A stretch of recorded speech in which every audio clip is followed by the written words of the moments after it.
coming at you Who's at 30 there? frames per second on console, and for the foreseeable future, it's a Slice of Gaming podcast. I'm your host, Moonlight1504. For June 16th, 2023. We'll be recapping the news for such news events such as the Xbox Showcase, as well as the other smaller showcases that happened this week and other little droplets of news that happened around there. Joining me today, he's on the verge of a Pixar marathon. It's Fusion. Hey, excited to be back after a 2-week hiatus. The world could use more heroes, but they won't get it from Dark. Hey, how's it going? And no, he hasn't texted you back yet because he doesn't like you. He's just thinking about Starfield. It's the Uncharted Wolf. Happy to be here. And lastly, Phil Spencer ignored all my phone calls and left me on red, so we got the next best thing, and that's Benji Bop. Hey, it's me, not Phil Spencer. And Benj is currently missing right now. He may or may not be illegally hunting whales in Alaska, so we'll let him slide for now. So I believe that is caught up on everything. Be sure to like and view us. Why did I say that? Like and rate us on YouTube and Spotify. But let's pass over to the news, the massive amount of news that we got to get through today with Wolf. Yeah, okay, so if you guys are tired of my voice, we're going to be real tired of my voice this episode because we have a massive roundup. Obviously, a lot of showcases. Not E3 week ended. As I last episode, Jeff really wants us to call it Summer Games Fest or Summer of Gaming. We're never going to call it that. It's not E3 week, baby. End of not E3 week was this week, and we had Xbox, Ubisoft, and Capcom. I think we got to start with the big one, the Xbox and Starfield Direct. Going around the table, like, what did we think of it overall? Our thoughts. Why don't we start with our guest, Benji? How did you think of the Xbox Showcase? I'm honestly really high on it. I think there were definitely some criticisms overall, but my big takeaway is there was almost something there for everyone. I really like the uniqueness and the wide scope they covered rather than Halo, Gears, Forza, and I thought just about everything showed really well. So I was really impressed. That's good to hear. Dark, what about you? Yeah, I agree for the most part. I felt like they showed what they had to show for like what people were expecting, really. And compared to the other showcases we had, it was definitely one of the better ones we got this year. What about you, Moon? Yeah, it's like you said, got a little bit of something for everyone, which is what you want in these kind of showcases. Really, the only complaint I had, and it kind of sounds like a "well, give me more" kind of complaint, but it did kind of have an abrupt ending, like ending on Yes, We'll get to it, but the game that it ended on just kind of felt like, oh, that's the end. Besides that, yeah, Mhm. everything else was really good. And Fusion, how about you?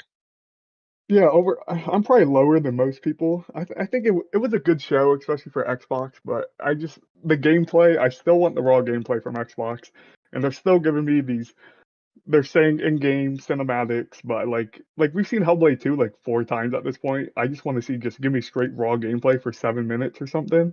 But overall, like everyone else is saying, there's something for everyone. The future is exciting for Xbox, so it was a good show. Yeah, and for me, I guess I share a lot of y'all's sentiments pretty much overall. I think this is easily the best showcase of the Naughty 3 season. Xbox very much did what they had to do. They said, this is our slate, this is what we're confident in.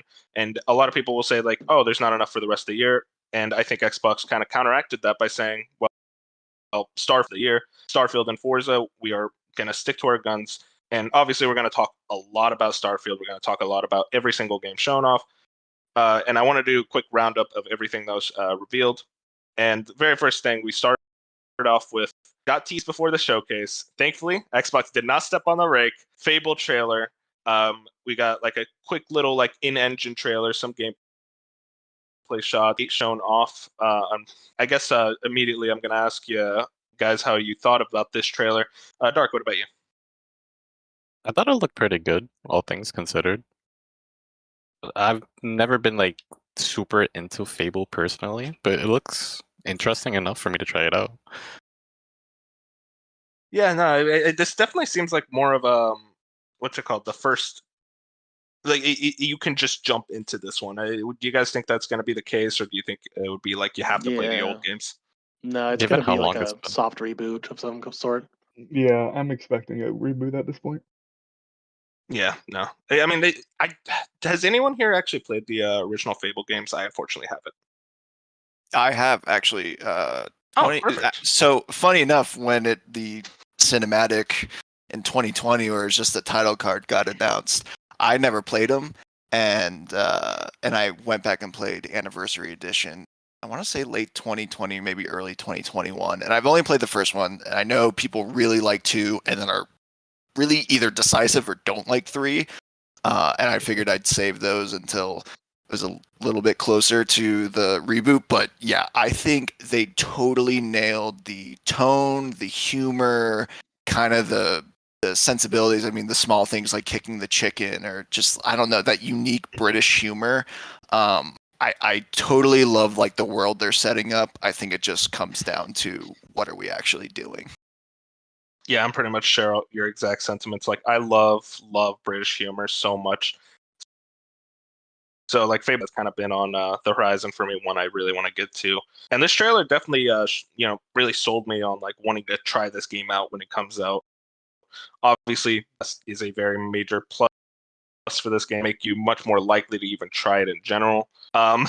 There was a little bit of discourse, in my opinion, kind of stupid discourse about the character designs, specifically the main character. People saying that she's ugly, even though it's a created character, so it doesn't really matter.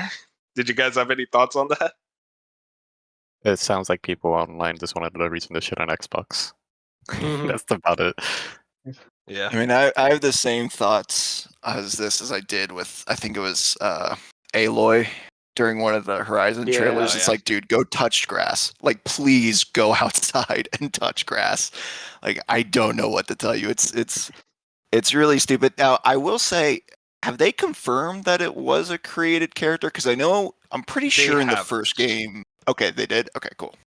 No, they haven't. They haven't. Oh, they haven't. Oh, okay. Sorry. Yeah. Yeah, because in the first game, I don't even think you create a character outside of naming it and maybe giving it a different, like, outside of like maybe gender. And maybe even that, I think, is only in 2 and 3. But I mean, regardless, I really don't care. Yeah, from what I've heard, it's more so that like your character like changes their look and appearance depending on the decisions you make. At least Right. that's kind of like how it's been told to me from Fable fans. But I mean, even in general, it doesn't matter because it's like I don't know. I just kind of want to play an RPG. I don't really care that much if the character is ugly, and really she's not. So yeah, it's just dumb discourse. But yeah, in general, like Fable trailer, I was very much satisfied with it, but do actually agree somewhat with Fusion about the idea. Like, I do wish we kind of saw more raw gameplay. This is kind of one of those where it's like, yes, this was all in the engine, very much like we saw some snippets, but it would have been nice to maybe get a HUD or something and like get more of an idea of how this game plays. How do you guys feel about that? I feel like this was very much a hey, this game still exists and it is coming out more than anything. Yeah, this is definitely probably out of all the games that were shown, this is probably gonna be one of the last one that actually releases. So that's why we got this pure half CGI, half in-game engine trailer where they're showing it's just a reminder like, hey, yeah, Fable exists and we want you to be excited for it. But sadly, this is gonna be like one of, if not the last game of all the games we're showing gonna be released. So but besides that, it looked fun to me. I love, once again, like everyone else said, I love the British humor. Yeah, Sam. I guess I like think last it's question. worth. Oh, Oh, sorry. go ahead, Ben. No, go ahead. Yeah, no, I was gonna say I think it's worth pointing out to some of the developer comments we saw on Twitter this week, where I think first it was the lighting, one of the lighting animators or directors being like, "Yeah, that was real. So thank you for the compliment calling it CGI. That's how it's actually gonna look to an extent." Kind of, a little bit of a flex. And then I want to say it was the combat animator who also mentioned like, no, it's only for 2 seconds with the fireball or maybe unsheathing the sword and some of, like very small snippets, Yeah. but it seems like those animations are going to be close to what you actually see. And I think that's important to know too.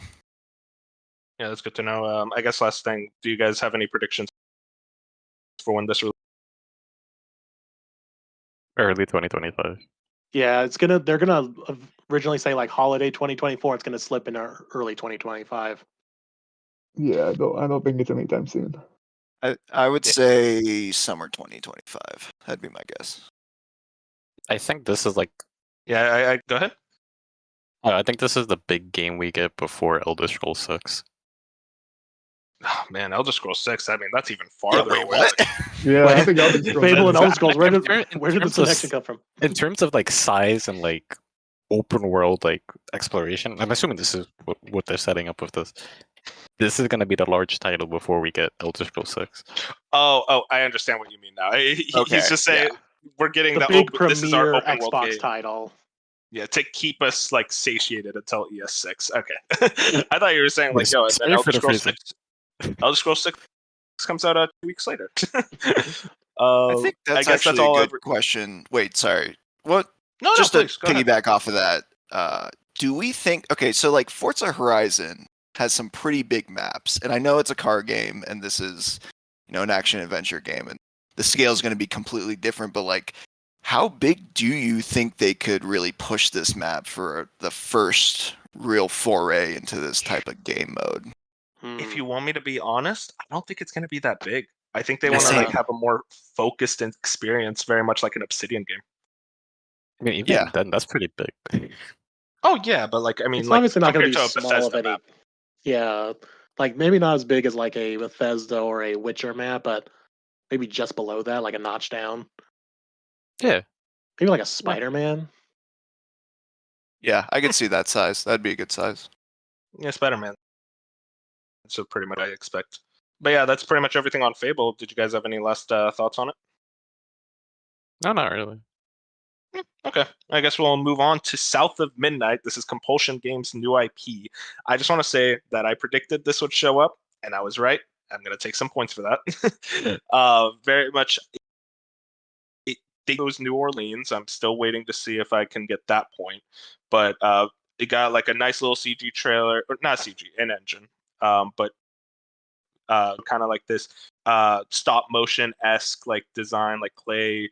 I don't know how else you would describe it. Like very cool art style. Yeah, it's like a clay, like almost stop Love- motion kind of thing. Yeah, It was like those I- Tim Burton movies. Mm-hmm. yeah, I love those movies, and I love the art style. I love the music. I love the aesthetic. Didn't really see gameplay. We didn't get an understanding of like how the game would necessarily like play and whatnot. I guess Moon, I'm gonna start with you. How did you feel about this game? From what we can actually work from, they're just kind of just setting the tone of like what the game could be, and obviously it's some kind of like bayou adventure, like involving some kind of magic. I was like, we might as well just call this Princess and the Frog right now. But the vibe that it gave off seems cool. Like I'm into it of whatever you're selling. Like I don't know what it is. What are those details? I guess that just came out not too long ago Yeah. about it. Oh, Can you bring those up? Yeah, Clobrill over on Twitter pointed this out. South of Midnight details, third-person action adventure, Okay. wide linear game design, explorable areas, gated to require completion of the story. Set in the American Deep South, use magical abilities to confront mysterious creatures, and then rich narrative, unique, moody art direction. So those are pretty much all the details so that we have on this game. It's like your standard like third-person adventure action game. So I'm all for it. I love those. Are like one of my favorite genres. And I'm guessing we're going to be diving into the like mythicals of that kind of mythology, like Baron Samedi and all those kind of characters. I could easily see those kind coming up. Oh yeah, So we're gonna party down in the south. It's gonna be great. I love it. But yeah, Fusion. I would. Oh, can't wait to see sorry. more. Go ahead. Fusion, this seems like up your alley. What did you think of it? Off of like total vibes wise, I was really into it. But Compulsion also did this with We Happy Few, like with that game. Yeah. Like before that game came out, they had really good trailers and like really good things for that game. And personally, I don't like We Happy Few. I tried it and I just like could like I saw the vision there and I liked the world they were making, but so that's my only issue is like from the vibes I'm all in already, but I just want I feel like Compulsion hasn't delivered a good video game yet, and that could be me just saying things, but I'm not. Yeah, I mean, My hype levels are lower just because of their past games. But I think with the Microsoft budget now and them being technically first party, with extra money, they can make something really special. I feel like they've always had a vision. They just haven't had the money to deliver. I mean, the big thing is that We Happy Few had like those procedurally generated levels that pretty much nobody liked, and they very much confirmed already that this game wouldn't have stuff like that. Okay, that's good to hear. Because like I said, like the vibes, even the music, it was just like it was an awesome trailer, honestly, for like a first IP. For sure. Benji, you got any thoughts on this game? I do, and actually, I guess I should have tipped you off to this earlier, so I apologize. But there was actually a interview with, let me see here, creative director David Sears and narrative producer / creative specialist James Lewis. Yeah, I know. I should have tipped you off to this because I didn't know worries. about it until literally today. But it's a really good interview on the Xbox Wire, and they kind of just buried it, which I have a problem sometimes with Xbox marketing just burying good stuff for no reason, like not promoting it. But anyways, so some of the things, it's actually a pretty lengthy interview, but it's a good read if you want to learn more about the game. So some of the bullet points I picked out from it: magic realism is one of the calling cards of Southern Gothic. So kind of that like how Moon said Princess and the Frog, how we kind of just accept that like there's voodoo, and stuff, and they don't really explain it, and everyone just kind of goes along with it. So I really like that idea. And they talk about how the South, like the Deep South, is generally unrepresented in games, and is trying to shine a spotlight on that, and also the fact that they're trying to tell the story of a Black woman in the setting creates another level of complexity that the team had to meet with curiosity and empathy.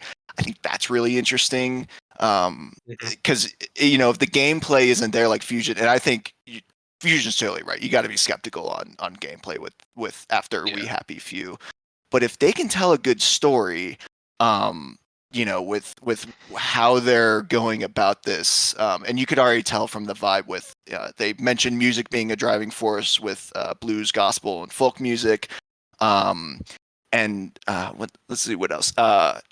Effectively, Hazel's power isn't to simply destroy monsters with her magic, but to repair the tears in the world itself that have let them spill through. I think they're really setting up for a unique game. And I just hope that the game plays enough to where I will want to continue with the story.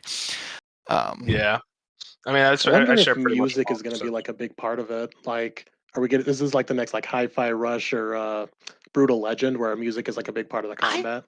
I don't think so. I didn't really get that. Yeah, I think it's I think it's more like Persona, where it's like, man, this soundtrack it's its own character. Yeah, right. Like you go into those different dungeons or areas, and you're like, oh, I get the vibe here. Like it's completely different than the last vibe, and I think that goes into I don't think I put it as a bullet point, but they really want to. It's not just New Orleans. They really want to just dive into folk tales of the South that are like kind of amalgamous and don't really have like a picture of them. They're kind of just tales you would hear by the fire as a kid kind of thing. So I absolutely love that. I am a sucker for folk tales, mythology, anything of that regard. And I do think that Deep South folk tales are extremely underrepresented in any piece of media. So hearing all of that got me much more excited for this game. I guess last question: when do we think this one comes out? Because this had no date. Probably we're falling. I think this is what they did is they grouped all these games together that are super far out right at the beginning. So Fable, South of Midnight, like they're all late 2024, early 2025. I think this comes out before Fable. Most likely. I think it's smaller in scope. Next year. Yeah. Yeah. I could see 2025 just because we really didn't see much. Like at least Fable, we saw some semblance of gameplay. Whereas I think this really was just for all intents and purposes, a CGI trailer in engine. So yeah, I'm a little more skeptical and think it might be 2025. In its defense, this was also its announcement trailer. So right. Yeah, and also this game came out in I wanted to say, came out in 2016. So Oh wow. that's their last game. So they've been working on this either for a while or they had other like project works, anything like that. But it seems like this has been like a long time cooking, and I hope it comes out next year. I kind of agree with everyone else that I do think it's next. But yeah, that's pretty much a night. Very cool trailer. Next, Star Wars Outlaws. This is Ubisoft Massive's new Star Wars game. We're gonna delve more deep into the actual like gameplay and whatnot. But Ubisoft guy, what did you think of the CG trailer? Yeah, I thought the CG trailer was good. I thought it introduced characters that immediately I liked. Like I don't know why, just the character models and like the way they represented themselves in the trailer I was really into. So like overall, I'll talk about it later, but the more I watched this, the more I was like, this might have been my game of the whole weekend, which was a surprise for me because I've never even seen the Star Wars Really? movies. Yeah, I've never even seen the Star Wars movies. My only like Star Wars lore is all through the games, but like I don't know, especially with that gameplay we'll talk about later. I watched that gameplay trailer a lot. So I was pretty impressed by this, honestly. Hey, that's good to hear. Benji, did you have any thoughts on this game? Yeah, I think from a from the perspective of like the Xbox showcase, I thought this was a very strong message to send. Like, hey, we have a banger third party that we haven't really seen anything about, and like here it is. And at the same time, still working with Ubisoft. Like it was almost like the best compromise where it's like, here's a trailer, get hyped about it.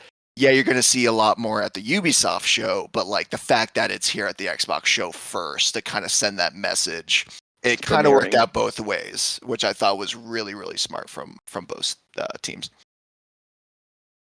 Yeah, that's pretty much that was that's a great point. Like just basically saying like, hey, we have third party presence, just like Sony, because Sony loves to throw out their third party presence. Microsoft wanted to show off their third party presence, and having something as big as like a brand new Star Wars game to get that reveal is a big deal. Say what you want about Ubisoft as a company, like this is a very massive game. This is going to sell gangbusters. I think we can all agree with that. No pun intended on the massive. But I will also say for me personally, I kind of have Star Wars fatigue in like the please stop putting someone related to Luke Skywalker in everything. And please just do like, and that's why I really like the first couple of seasons of Mandalorian, and I haven't gone around to Andor. I really do need to watch that, but like the Jedi games, kind of appeal to me in that way. It's like, God, there's so many interesting things you could do with this world. Please stop bringing out the same thing, and I do like that they're not doing that here. Yeah, man, it's just good to see that, this isn't another game about a Jedi that survived Order 66. Because I'm starting to think Order 66, like, it was kind of a fluke that they even killed any Jedi with how many Jedi apparently survived that. Yeah. But yeah, we'll go really much more into it when we get to the actual Ubisoft presentation where they showed off gameplay. Next up, what's it called? Sarah Bond came up on stage, kind of talked a bit about like what we're going to be expecting, and very much told us how we're the lifeblood of Xbox. I felt inspired because I bought a $500 box. I'm glad that she cares about me this deeply, And then this moves into our next game, 33 Immortals, in the title, 33 player co-op game, just a 2024, and it's going to be a Game Pass day one. What's it called? Moon, what did you think about this one? It just made me like really think about how I have like almost no gaming friends. I'm like, I can't even get up to 10, let alone 33. But besides that, look cool, very Hades like in almost design and like combat. So hey, Game Pass, you might as well give it a shot. Fusion, I know you love Hades. Did this trailer do anything for you? Yeah, similar vein where I just couldn't help but think of Hades the entire time I was watching it. Oh, I think it'll be cool. I think it's gonna do well. The 33, like, I assume that's with like online too. Like you can load up with anyone. Yeah. I would assume. So like, I I think would it'd be cool to hope check out. 33 Yeah, I would, yeah. 33 player split screen. Oh God. No, I mean as in like with randoms. You know what I mean? Like Oh, okay, yeah. I assume there's matchmaking where like if you Has don't to be. have that many friends. But yeah, I think it looks cool. I think the gameplay looks really nice and like it looks like it's gonna be punchy and feels good. So Yeah, no, this is definitely one of those trailers that just like kind of got me interested in playing this game. And I was like, oh man, but I don't know if I'd even want to buy it. And then you just see that beautiful Game Pass logo, and it's like, oh well, there you go. Benji, you got any thoughts on this one? Yes. I missed this when I was watching it the first time because I was in a Discord with some friends and we were talking over it, but I didn't hear that this was the devs from Spiritfarer. I was like, what? Oh Oh, interesting. That is like, okay, I'm cool with this. This is not what I expected. But also shout out to those devs. I forget the name off the top of my head. Thunderloaded. Thunderloaders, yeah. Shout out to them. I can't believe someone finally made a game based off my favorite number. 33 is very underrepresented in True. most media, and I really appreciate that. But no, I also did love how they did this trailer because I think everyone had the same reaction where it's like, oh, it's Hades. Oh, you can group up with like 2 people. Oh, 4 people. Wait, 6? Wait, 33. 30. Like it was that gradual escalation of like, wait, what is this game? I thought it showed well.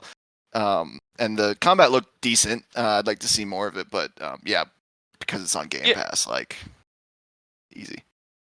Yeah, I kind of share a lot of your sentiment. I think that's almost the thing that I really loved about this showcase is that almost every trailer here I feel like had like kind of that trailer pop moment, where it didn't feel like each trailer was like we would get to that point where it's like, oh, there's an ad here, basically like an ad trailer, but like we just saw a lot of trailers have that like at least a release date or some hook to it, like a Game Pass announcement, or in this case, the 33 players. Like a cool thing, and I'm glad that they would allow something smaller like that to immediately follow up Star Wars Outlaws. So that was great to see. I was a big fan of that trailer. And then next, we got Payday 3. September 21st date. This is a game that we've been hearing about forever. They actually got a Game Pass deal, which I think is pretty massive for a game like this. I guess Benji, I'm going to actually start with you. Do you have any thoughts on Payday 3? Yeah, actually, this is a loaded topic for me because 2015 Benji was a huge Payday 2 fan, and I used to play this with my buddy who, to his credit, I think still plays it from time to time. But infamously, I don't know if anyone was playing Payday 1 or 2 on console back in the day, but specifically with Payday 2, I don't think they updated the console version for like 400 days when it first came out, and there started to be this like console what's the word, gap between the PC version would get all of these updates, all of this new DLC, and the console would be constantly behind, and to the point where some developers who I looked into this, they still work at the studio, were like, well, if I was playing on a console and the game was better on PC, I would just play it on PC. Like, that's a terrible perspective to have. But in their defense, this was 2015. Things have changed. I think the real reason they made a third one is because the engine, they have said a million times, that engine is awful and it is on its last legs and they just need to start fresh. And to their credit, they are promoting crossplay with PC and I think PlayStation 5.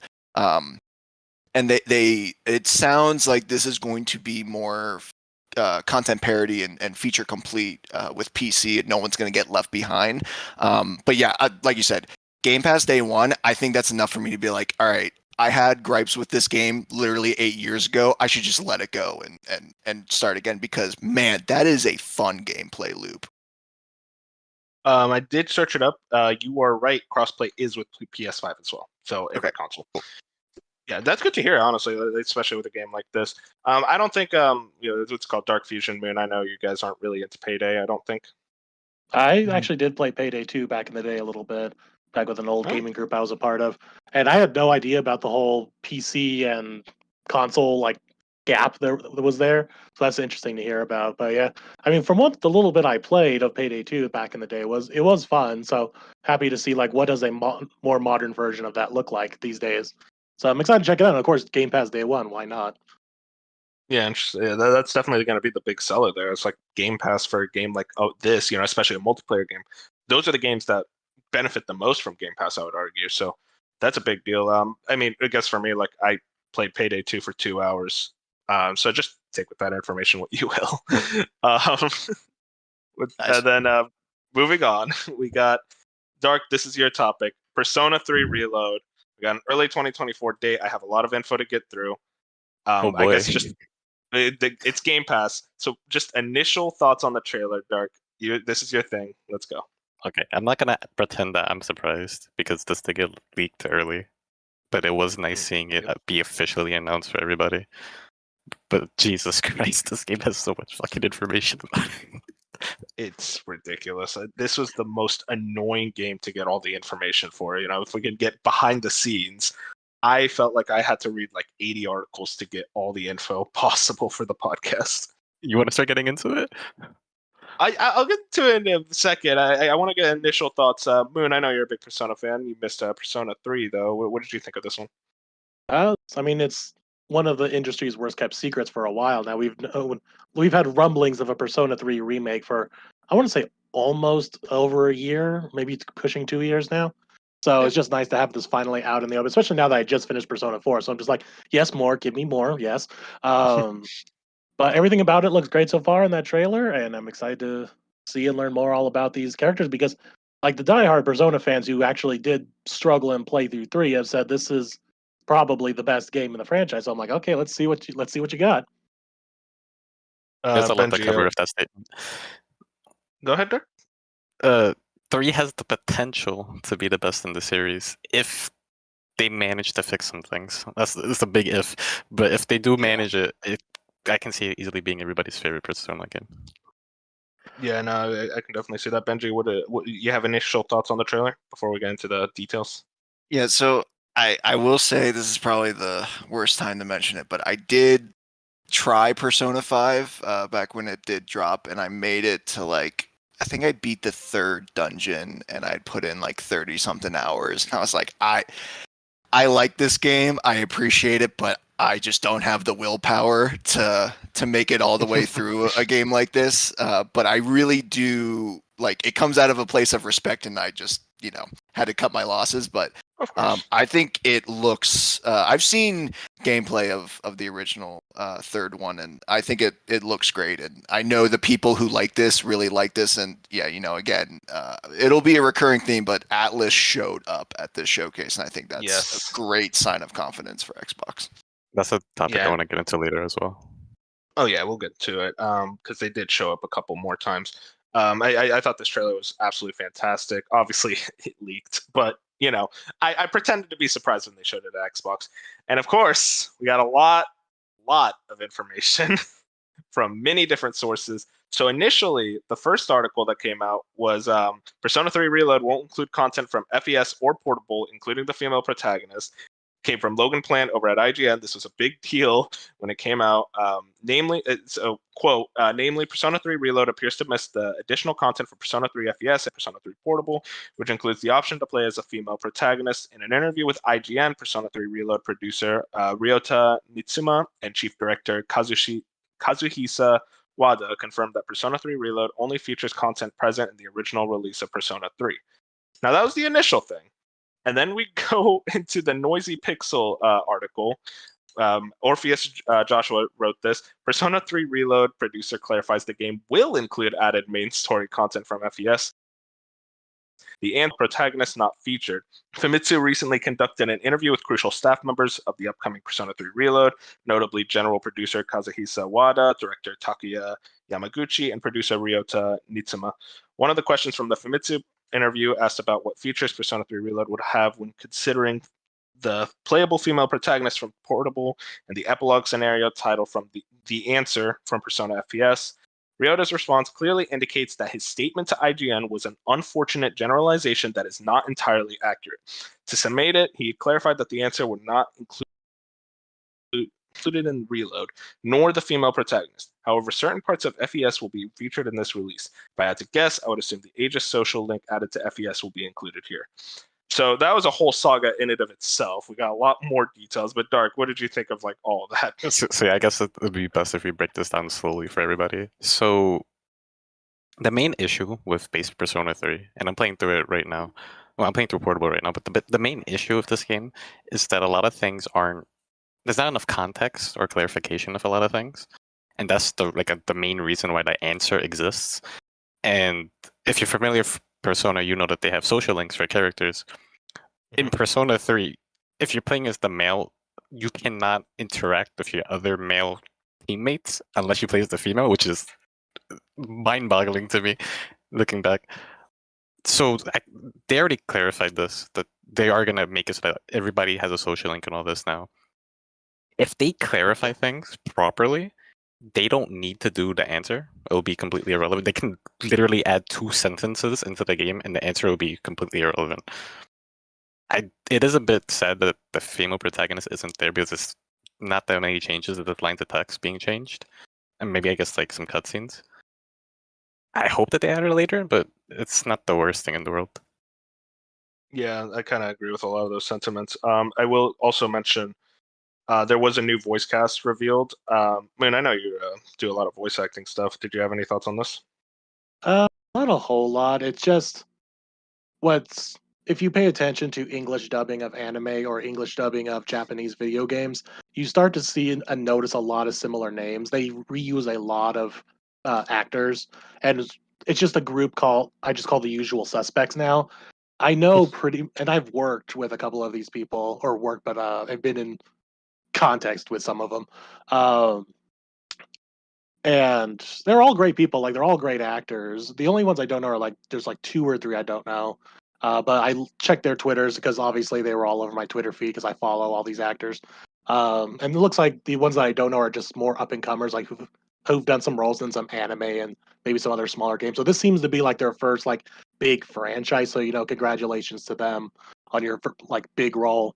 But yeah, nothing wrong. These are all great people. Like the lead now, who's playing the protagonist, a lot of people will probably know him right now as Luke from Street Fighter 6. He was a great guy. He Nice. does a lot of big work. Yeah, not a whole lot to say. It's just funny to me now. Just every time a new Japanese English dubbed game comes out or anime, it's just so many. It's the same I want to say 20 to 30 people. It's just so funny Yeah. how often these people get reused. But it is kind of nice that they're not reusing anyone who's been in Persona before, regarding either 4 or 5. So it is nice to have this broad actors, because if you look at the original 3, they did reuse them a lot later. Yosuke from 4 played the protagonist in 3. It was the same guy, Yeah. Yuri Lowenthal, who is now Spider-Man. So yeah, no, yeah. it's good to see that. Yeah, what you were saying about up and comers, it's always good to see new talent really come out and really do more stuff like that. Now there's still more details, believe it or not. 4Gamer did a big interview with the staff. This translation comes from someone on Twitter, MBKK. Very good. I would recommend reading through this whole thing, but I took away some takeaways, that the big stuff, if you will. All modern series elements are in P3R, including the lack of fatigue/tiredness, and characters will have individual persona elements. Every social link event is fully voiced. To compromise for the lack of male social links, these new side stories were added so that every character gets their backstories equally told. All voices were recorded again. It is a higher volume of voice acting than in the original. Tartarus has breakable objects and unique conversations that you will only hear by exploring with your teams. Direct commands and AI commands are in P3R, just like every other Persona game. It is now possible to max out all social links on your very first playthrough and reload, and then we'll be making adjustments to the main cast, including their skills, so that they can all be equally effective in battle. Dark, I am going to have really delegate this It's to all you good. to talk all about this, because I haven't played Persona 3. I love 5, I love 4, I have not played 3, so this is all you. So starting off with the status features, like you mentioned tiredness and all that, this was a feature that is exclusive to 3 that they were testing out, so Tartarus is the main dungeon. It's kind of like 200 floors? Mementos. Yeah, it's kind of like Mementos. Instead of going down, you go up. That's the main difference. But what would happen is that you spend the day grinding in Tartarus, and then everyone that you used in your party would become tired, and you could not use them again. If you attempted to use them again, they would get sick, and then you would have to wait even longer to use them properly, and then it's like a whole downward spiral. So you had to constantly keep track of how all your party members were feeling, pretty much. Making sure your homies are in good health. Yeah, pretty much. In concept, it's a cool idea. in practice, it sucks. It is tedious as hell to deal with. You can be having a great day, and then all of a sudden, someone will randomly be sick, and you have to get healed again before you can even start exploring. It's a little too like real life.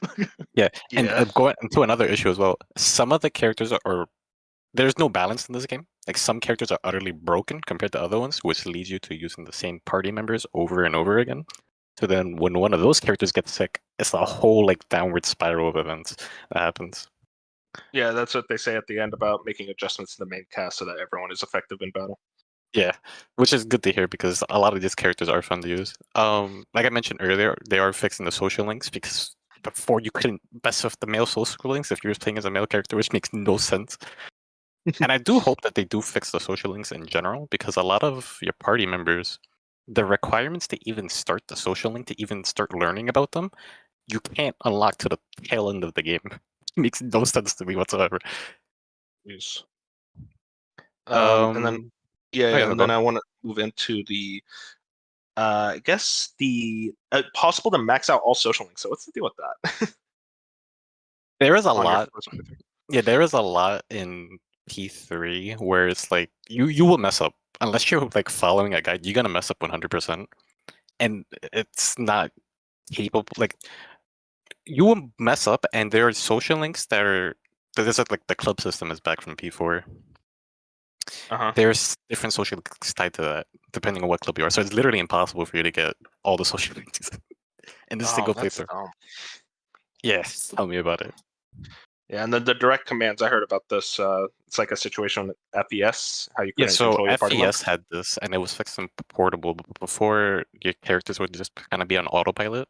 You can like make them more aggressive or more like reserved, but for the most part, you was like at RNG pretty much for what happened. With direct commands, which isn't set portable, it plays like 4 and 5 did. Yeah, I mean, Where you control everybody. I guess me right now is to wait until this remake comes out to play 3 because There is I do not want to play the original. I'm telling you right now that I'm playing through the original. There is absolutely no reason to play through the original. Just take my That's word good for to it. hear. I'll It's a take your good word. story. It's worth the wait. Don't play the original. It's gonna be so dated by the time this comes back out. They also one last thing that they mentioned that Tartarus has some breakable objects and stuff. Tartarus is bland as hell. There's no other way to put it. There's just dungeon crawling to Uh-huh. the extreme. I guess having breakable objects and more conversations will liven the mood, but it's still like boring. Yeah, And that's there's what like podcasts are for. 254 of it. It is ridiculous. Yeah, I assume they'll probably cut back a bit. Like they'll try to make sure that much more. Maybe. We'll see. I I mean, don't know. they're apparently going to be revealing information, like even more information. Okay, so I want to like add on next to few this. months. I cannot take Go credit ahead. for this. I did see this online. People who have no life to ever living shit out of this game. In the footage, they showed that I think it was like floor 125 or something. It is identical to floor 125 in the older games. So it seems like they 1-for-1 in some because I know like I'm not sure how they're doing it because in Persona 3 the dungeons are randomly generated. They're somehow recreating all of those rooms again. So Damn. I think it's just gonna be a prettier looking Tartarus. I guess Maybe they can make it if you move go faster ahead. through it. Because Tartarus Uh-huh. can be a slog to go. So if you go through it faster, maybe it'd be better, but I don't know. Yeah, that's good. It's good to get some details on like what a lot of these mean. I mean, I guess last thing, when you guys think this comes out, I did say early 2024. Dark, what about you? With the sheer amount of information that's coming out, and I think somewhere, I could be wrong, I think it said somewhere that the game is playable from start to finish. And if I'm wrong, I'm sorry about that. I feel like this game can get like pushed up. Like I can see it coming out at the tail end of this year or like January next year. I don't think we're far off from this game whatsoever. Yeah, I think I agree with that January assumption. What about Yeah. you? Yeah, January, February has always felt right because, well, I mean, we do have Persona 5 Tactica to consider. I don't know if they want to put them too close to one another. So maybe February. I think I'll settle on February. Okay, that's good to hear. But yeah, that's pretty much everything on Persona 3. Moving on, we got Avowed gameplay. This is definitely one of the games that I was most interested in seeing. Nice 2024 release date. I saw a lot of like mixed opinions on this online. I saw some people saying it looked ugly, they weren't into the art style. Benji Bob, what about you? How do you feel about this trailer? Let me tell you, this is exactly what I wanted to see out of an Avowed trailer, because I don't care what expectations people had in their 2020 CGI trailer. So The Outer Worlds is, I think it's 11 on my top games of all time. So I love Obsidian. I've played bits of New Vegas and Pillars of Eternity, which is what the game world is actually based on in Avowed.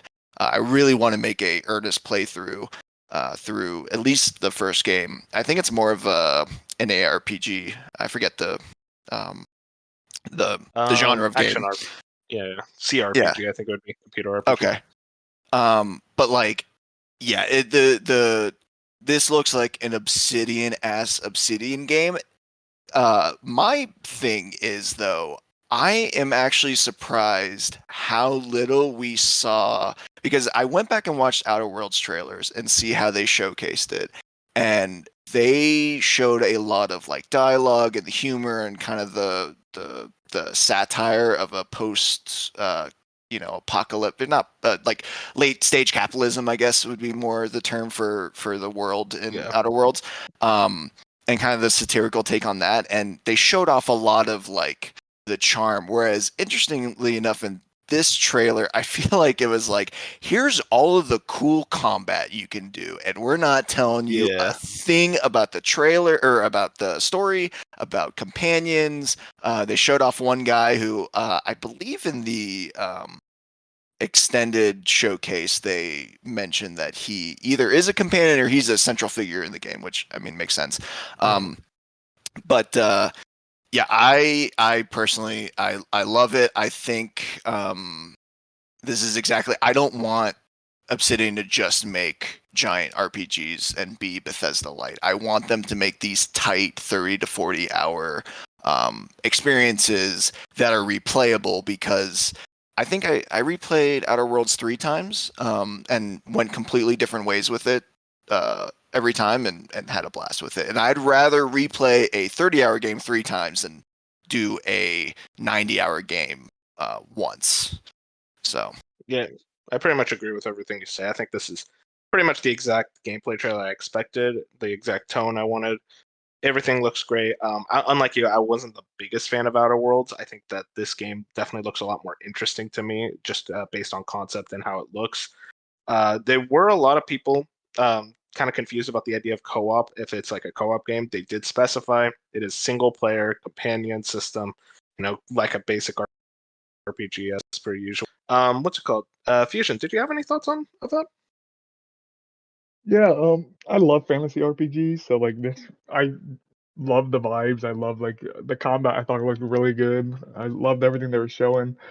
I think the hate is weird because people are just so obsessed with Skyrim 10 years later that it's like when they showed off the 2020 CGI trailer and they were like, oh, it's gonna be Obsidian's like Skyrim, like they're gonna go all Skyrim and do this and that. I think people stuck on that wording too hard. So when they saw what we just saw, which like it still looked high budget, but it obviously looked like it was gonna be not your Skyrim, but like your Outer Worlds. And people just took that and they were like, okay, well, we wanted Skyrim 2.0 because all we want is Skyrim. Because that's like when people think of fantasy RPGs, that's all they want anymore is just like they want that Skyrim high that they're never gonna get again. I thought the magic Until looked just cool. 6. I thought the magic looked cool. I will say it was full CGI in 2020, so I get it. And so I get it's not gonna line up exactly, but I will say there was parts where like at times I was like this felt like the vibes were a little different than what they initially went for. And that's totally fine. They could have like internally changed it a little bit. Even like the logo, like the vibes of the logos, honestly, like completely different. But I thought it looked good. I'm excited. I think Obsidian's one of the best studios in the entire world, so I'll be there to play it.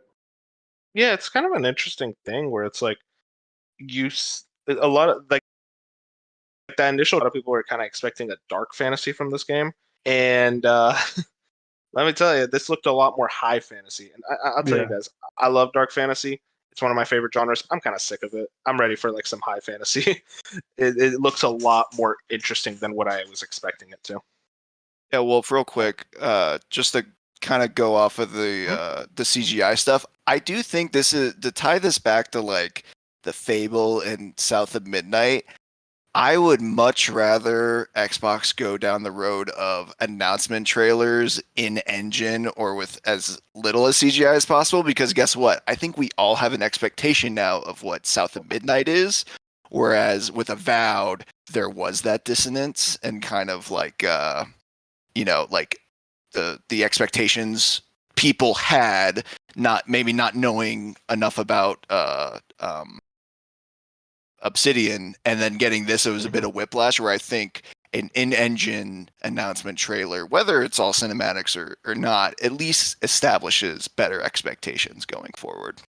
Yeah, Yeah, yeah, I completely agree. That's where I'm at. Where it's like I think the internet's dumb, but at the same time, I could see the arguments where people are like, "This game looks different," like than when it was first shown off, because it was CGI and it did look more dark, and like what we saw was like very colorful and like the obvious like more Obsidian RPG. So I could see in the future them like trying to stay away, but we also say that, and like publishers never do what we think they're gonna do. So And I wouldn't be surprised too if we have the same exact conversation with State of Decay 3 when we see it again, because that had the same thing. But I could be Very wrong. much Could be a wrong. dark, scary trailer, and then you're gonna get the trailer. It's like, yep, you're building and a zombie. Have fun, and everyone's all happy, cheering. I could see that gameplay trailer and the backlash online. It's just in my head. But yeah, that's pretty much everything on Avowed. I guess last thing, do you guys? When do you guys? I say late 2024. I think this is locked for next year, personally. yeah, late 2024. I'm gonna say this comes out. Oh wait, no. Yeah, I've gone back and forth on whether this comes out before Hellblade, and I think it's still. I think it's after. I think it's still after, but I also just and we'll get to Hellblade, but I wouldn't be surprised if it's before. Because we saw a lot, I think, in this trailer. So yeah. I think this is their holiday next year. It would make sense. That makes the most sense. This feels like their Starfield for next year. Of Yeah. like, here's our big RPG for the year. So we're gonna drop it in like late summer, early fall, like in August, September, or something like that. And I think the Outer Worlds dropped in October too, so that lines up, or September even, I think. So that'll line up. Oh, it was October. I guess next thing, Sea of Thieves Monkey Island expansion. Do any of us play Sea of Thieves? Just off the top. I played it briefly. I dabbled. I dabbled at the very beginning. I hit Pirate Legend like 3 years ago. Oh, and I haven't played since. But this isn't enough for me to come back. Like the gameplay loop is the gameplay loop, and once you've done it for 200 hours, you're not going to get much more. But it's still cool that they update the game all the time. Yeah, no, it's a great content roadmap. I think. See, it's not a series I'm invested in, but I thought this was a really cool trailer, and I'm glad they kind of made it quick to kind of say like, "Hey, this is happening." July 20th. That's the date. Yeah, see you next thing. I think real quick though, the Pirates of the Caribbean stuff that came out, was that 2021? That was really good. And it was like I haven't played Sea of Thieves in probably over like a year, but I played it a lot when it came out, and still pretty thoroughly. Actually, quick flex on the Kind of Funny XCast. I think it's like episode 3. They have Major Nelson on, and at the time, what Snowbike Mike was doing for like he was pulling like the audience, like the Patreon audience, like stuff to either ask or like your favorite achievements in games, and he had mentioned to Major Nelson that I did the Tall Tales achievements where you have to do all of them 5 times. I did it by myself solo, which is significantly harder, and probably took me 40 to 50 hours to do. And Major Nelson says, "I bow down to you, Benji." So that's a flex. You hang that up on your wall? Yeah. I actually, it's in the bio of my Xbox profile still. That good. I bow down to you, Benji. Quote Major Nelson. But yeah, as far as the Monkey Island stuff, I think the Tall Tale like single player stuff they do is great because a lot of the times it's an instance world where it's not other people bothering you. You just do the story, and I think the humor lines up. So yeah, I'm gonna play it. But I totally understand this probably isn't enough for a lot of people to come back. Yeah, that's pretty much the big sentiment around the room right now. Next thing we got. So this is a little confusing for me, but I figured it out. Microsoft Flight Simulator 2024. This is a new flight simulator game. They also showed off a Dune expansion for kind of this flight simulator we have now for November 3rd. I guess any thoughts on this? Anyone? Because I do not play Flight Simulator. I'm not sure much about this. So I Lame. don't play it either, but it is like every time I see Flight Simulator, it's like the scariest game to think about. Just how accurate everything is. Like I've seen like clips. It is scary what they can do with this technology. Like imagine if they gave Kojima this technology, what he Yeah, would do seriously. with Oh, we it. wouldn't see Stop the end giving of him ideas. Like it is terrifying. Yeah, no. So I've played probably 30 to 40 hours of base flight sim, both on Xbox and then when I got a PC, I could actually hit 60 frames. So I was like, okay, yeah, done. Nice. And like it's one of those games for me where I know people who get really hardcore with it and like I gotta flip all of these knobs and wait for the engines to warm up to this temperature and then I gotta talk to the flight tower and go to this specific. It's like, okay, too far. But they do have really good onboardings to be like, here's a stunt plane, fly. You could even like start midair. You don't even have to take off. You could just start midair and they do all of these tours and stuff. But that's all to say, what I really like about the 2024 update is it actually gives you something to do. And one of my favorite updates from Flight Sim 2020 was the Top Gun one, where I don't know if you guys have seen Top Gun Maverick, but and this isn't really spoilers, but they do a fighter plane run in this canyon and you're weaving back and forth and they make it sound, I mean, I'm sure it is super hard to do in real life. And they basically recreate that in Flight Sim in like the real canyon where they filmed in like northern Washington, I think. And it was really fun. And it was an objective you could do instead of just being like, oh, let's go tour France or let's go see Disney World or something like that. So having the cargo missions, the firefighting missions, the stunt plane stuff, I think giving people an objective might bring in more people, which is super cool. Yeah, no, that sounds pretty interesting. I didn't get much of the trailer myself, but I know for Flight Sim fans, they definitely were excited about that.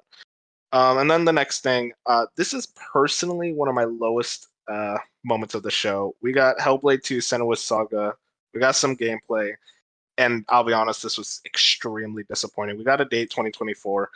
We did not see nearly enough of the act. We just got kind of the same trailer I feel like we've gotten every time for this game. Fusion, you recently beat Hellblade 1. Did you have any thoughts on this? Yeah, this was my like biggest disappointment of the show when we got to Hellblade, and I'm like I said, we've seen it like it was revealed I think in 2019 at the Game Awards.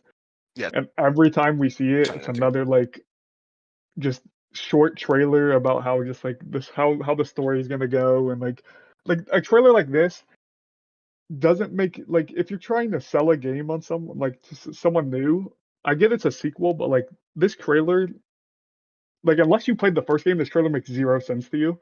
So you're just like watching this for like 3 minutes. There's no like you don't even know how the game plays basically. Um, I was pretty low on Hellblade, the one I just played, the first one. Not like low, but I liked it less than I thought I was gonna like it. So I need to see the gameplay and see if it improved at all for me to be excited about the sequel. And they just have not they haven't given that to us at all yet. It's just been the same like story trailers over and over and over again. I know this had like in-game parts to it, but it wasn't. I want to see some like raw, like even just combat, and this just wasn't it for me. Can confirm Yeah, as someone who hasn't played the first one, I have no idea what's going on. Yeah, yeah, it's like I get it's a sequel and you're supposed to play the first one, but they keep showing this game to people, and I'm like, if you never even played the first one, you're totally lost every time this game hits your screen. You have no idea what it even is. Yeah, it's like they've shown off the visuals and the audio design, which are both exceptional. But like, what am I doing? As someone who's dumb, who doesn't know anything about Hellblade, I want to know like, what is the hook? What is the combat? What is all this like stuff about the game that I feel like we're getting nothing on. Yeah. Benji, did you have any thoughts on this? Yeah, I guess I'm taking the defense position here because I love this trailer. And I know so here's every point you guys are making are completely valid because I do think first off the Game Awards trailer, I think I wouldn't be surprised if they even started production. I think it came out that they didn't start production on this game until like 2020 or 2021. And they totally misled people on when this like game was coming out, and I think they just knew it was going to happen and they just showed it. But anyways, so I think that was bad expectations on Microsoft's part. But I played Hellblade 1. I think I did the same thing as I did with Fable, where it's like, oh, that's a cool trailer. Let me go play the first one. And I really, really liked how they tell this story and how they portray psychosis and just like mental health in general. I think, I always think back to like, caricatures of either whether it's like doing drugs or these kind of mental things. I always go back to GTA 5 where it's like you smoke weed and you're all of a sudden like in a kaleidoscope, like with a machine gun shooting aliens. Like that's not what doing drugs is like, allegedly.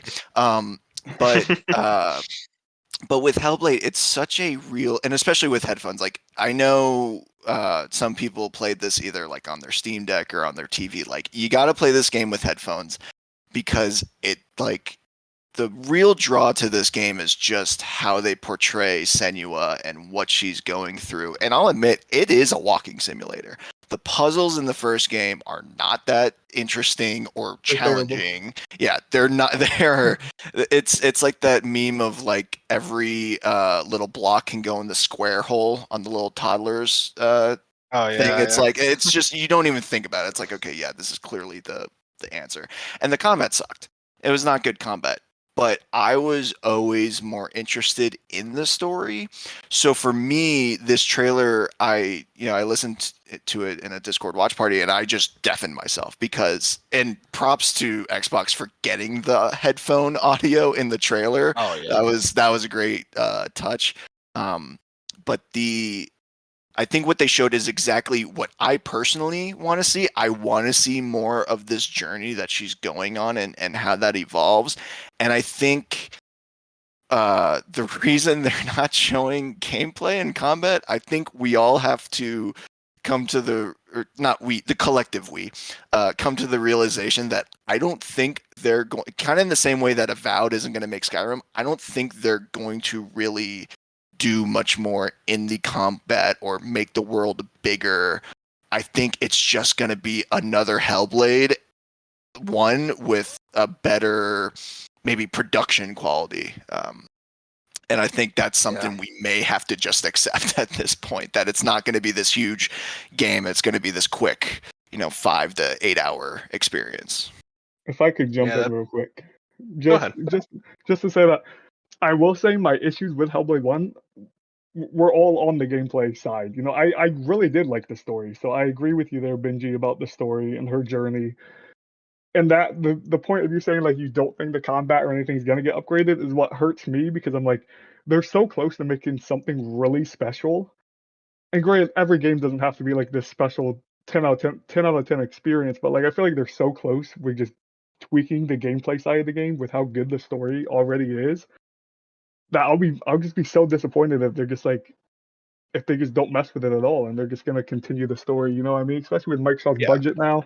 And I get it's not the devs' fault, but like the public eye, mostly fanboys, have put on where they're comparing this game to like the God of Wars for Sony. They're like, This is the big budget visual masterpiece for Xbox to showcase against the PlayStation games. And it's like, I think it's the hype around it and the expectations are already too high, and it probably will never reach it. But I'm hoping they at least evolve the gameplay in some way, especially the puzzles, because dude, those puzzles, for the 5 hours I played them, I was like, these are some of the worst puzzles I've played in video games. Yeah, even using the word puzzles is like a stretch Yeah. to define them. And that's my point. Is like you watch these trailers, you have no idea where like Hellblade's basically a puzzle game, and like going through any of these trailers of what they've shown off for Hellblade 2 is like you would have no idea. You think it's probably going to be some gritty combat experience like type of video game, but like most of Hellblade 1, other than the forced combat section, which suck half the time, you're just going through doing puzzles. So Yeah, no, Yeah, I agree. It's kind of like it's a walking simulator for the most part with some puzzles sprinkled in and some really weak combat. But I think to your expectations point, I mean, we just had this conversation with Avowed where people thought it was going to be Skyrim. And I think there was that overarching narrative, whether it's from fanboys or whoever, that like the Microsoft acquisition of these studios now means cool, we're getting God of Wars and Last of Us's and these narrative experience, these bigger experiences, and just immediately. And I think there's going to have to be some hard expectation tampering in that regard, while still being like, cool, Game Pass is giving me a high quality experience. I think they said every 4 games a year, and even though it's not this 30-hour narrative experience, it's still a really cool experience and really good value on Game Pass, at least in my opinion. yeah, I agree. Yeah, I mean, real quick, Benji, you were right. June 2021 was apparently when they started full production. At least that's what I see here. Yeah, they totally misled on that. Yeah. Yeah, no, that's a big L. Which happens a in lot on the Xbox marketing. So Yeah, it's an issue in general. But I guess I mean everything you said about Hellblade kind of unsold me on the game. I some games like I love Uncharted, obviously, but I do need some gameplay. And hearing that the gameplay is not even good in Hellblade 1, I'm hoping maybe Hellblade play, and I do want it to have that. But yeah, this trailer just didn't really sell me on it. I can understand if you did love it. I completely understand, but this was just not the trailer that this game needed, in my opinion. Oh yeah, no, I know I'm in the minority for sure. And nothing wrong with that. Moving on, we got Like a Dragon, Infinite Wealth. We got little Austin Powers-esque gag with Ichiban in I think Hawaii. They haven't fully confirmed it. Waking up on the beach naked. It was a very cute trailer for release date. Benji, I know you're a big Yakuza guy. What did you think of this? Okay, I'm about to get exposed a little bit. I've only played 0. But I do like it's one of those games where it's like literally every single time I'm about to start a new game, it's like I really should play Yakuza, but I just haven't. So I'll keep my thoughts quick. I like, from what I've heard about Like a Dragon, I guess 7. It was really good, and I do like turn-based games, so I'm interested to see what they do there. I agree. I think it is in Hawaii because you could hear everyone kind of talking in English, and they definitely gave off. There's a lot of comparisons to Hawaii there, which I think is interesting because, to my knowledge, all the games take place in the same place in Japan. In Japan. Yeah, well, it's like the same kind of region. Yeah. So going to Hawaii, I think, or wherever is interesting, but also I just have to point out that apparently Ichiban's butt cheeks got the age restricted a lot of reaction videos on YouTube and cost a lot of creators money, which is just the funniest thing about this trailer. That's hilarious. Moon, did you play Like a Dragon, Moon? I forget. Oh yeah, I did. I was part of that hype train when the game first came out. I got it not too long after launch. And I absolutely loved it. I think it's easily in my top like 25 somewhere now. And so I am very much looking forward to this. And granted, I don't have any interest in going back to the older games from what other people have said about them. I was like, I'm sure they're great in their own way, but that's just too many games for me to go back. And with 7 being a like soft reboot, I'm like, I'm just gonna start here, and I'm perfectly fine with that because like it's Dragon 7 was so good. So I'm definitely looking forward to this. I'm just curious why this game is here at this showcase. Is it only just because they got a it's strong Sega? relationship. It's because they it's got a Sega strong- Atlas. And It's I'll Atlas. get into the other Sega Atlas. Atlas. Yes, it wasn't Like a Dragon a console exclusive for No. Xbox? It was a next gen exclusive, like the next gen. Oh, okay. I was Yeah, gonna say there was they some have a sort really of strong relationship. exclusivity. Yeah, there was like the Right. Series X version was out first, and then the That's PS5 right. version was out for like a little bit later, a couple months later. Yeah, so they had a really strong relationship, Microsoft and Sega, so that's good to see. Do you want to get next into that thing- now? No, we can get into it later when we get into the Atlas Alright. announcements. Next thing up is we had a Fallout 76 update trailer for Atlantic City. No date, just coming soon. Every time I think about this game, I get really upset. So, Benji, you just go ahead and take over for this, please. Yeah, I don't play Fallout or Okay, cool. 76. Let's just so, ignore this. yeah, I never I want to can think about take this game over again. then. Let's just move over. Path of the Goddess. I'm sorry, I really hate Fallout 76. I do No, not it's all want to good. think No, about the yeah, game I'm anymore. kind of in the same camp. I'm The just next surprised game- it's still alive. Yeah, pretty much. Path of the Goddess. This was the Capcom that they showed off. No date, but they did reveal Game Pass. Dark, what did you think about this one? I was utterly confused in what I was watching. I loved every bit of it. I think that's Yeah. the best way to describe that trailer. I don't know. It looks cool. Capcom hasn't missed like whatsoever as of late, so I'm excited for it. Did anyone else think it was my first thought? Okay, just me. I had Okami vibes. I'm like, I know this isn't Okami, but damn, does it look like Okami? Yeah, kind of. It got very much Japanese mythology. I'm a sucker for that aesthetic. Yeah, no, this is definitely going to keep my eyes on. I thought we were going to get more gameplay at the Capcom showcase. we'll go over It's that like, one later. Nah. I thought it was Um, interesting, real quick, that I don't have much of a history with Capcom IP, so I was like racking. I was like, okay, I only know 2 IP, and it's not these 2.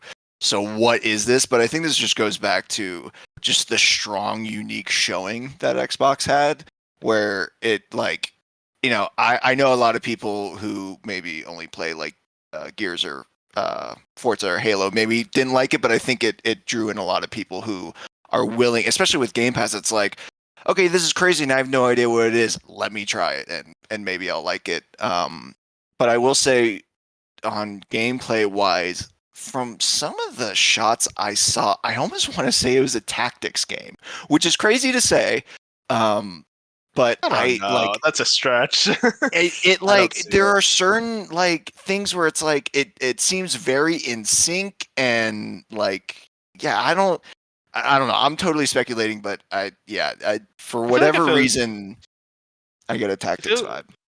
If This it I'm was gonna would've look been at the a big trailer right deal now, see if it says if it anything was about like a tactics. genre. Yeah, like, they would have said something about it if it was a Capcom has- tactics game. Capcom's strong suit is very much like hack and slash. True. When it comes to gameplay like that, at least. I feel like if it really was a tactics, it would have been a big deal that they would have been like shoving down your throat. Like, hey, we're making a Exactly. tactics game. It could be That's wrong fair. though. Next game up is Microsoft's other big game for the year, Forza Motorsport. Do any of us play Forza? I'm not actually certain. I play Horizon. I played about 5 minutes of Horizon, of the last Horizon game. And no Motorsport fans here? I prefer Motorsport over Horizon, but it's just another car game. So, I like, think I'll it's jump in. interesting to kind of piggyback off of more the extended or no, this wasn't even in the extended showcase. It just randomly came out, I think, the same day.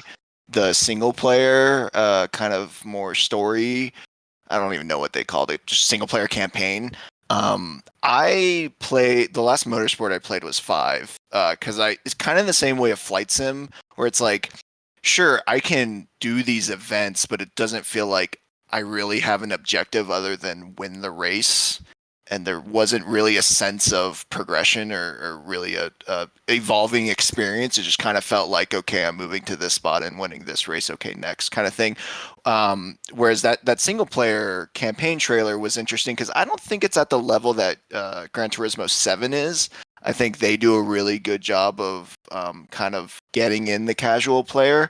But what's interesting here is like the XP, like you get XP for like turns 1 through 3 doing it faster than the last time you raced it. And like they're very much trying to pit it as, okay, yeah, you have this race, but like practice is important and qualifying is important and what you put on your car is important.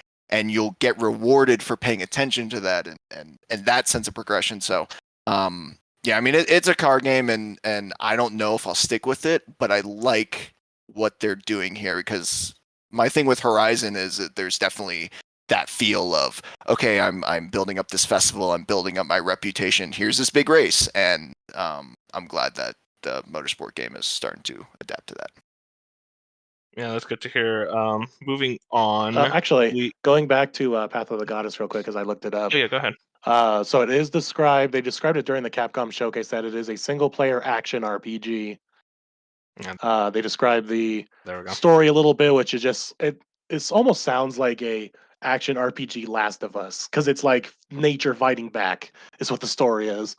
The spirits are angry with you for trashing their mountain. And they also confirmed it's on the RE engine, because of course everything's on the RE engine. Everything's on the RE engine. Dude, That thing engine can is run on a so sick. toaster. It is like one of the best engines. Visually, I thought that game looked insane. I don't know. It I don't know did, if it was just me, but like when I was watching it, I was like, dude, this game Oh, feels yeah, like Yeah, it's got some flair. yeah. I want to pass through these next two pretty quickly. Elder Scrolls Online Necrom update, June 20th, to say there.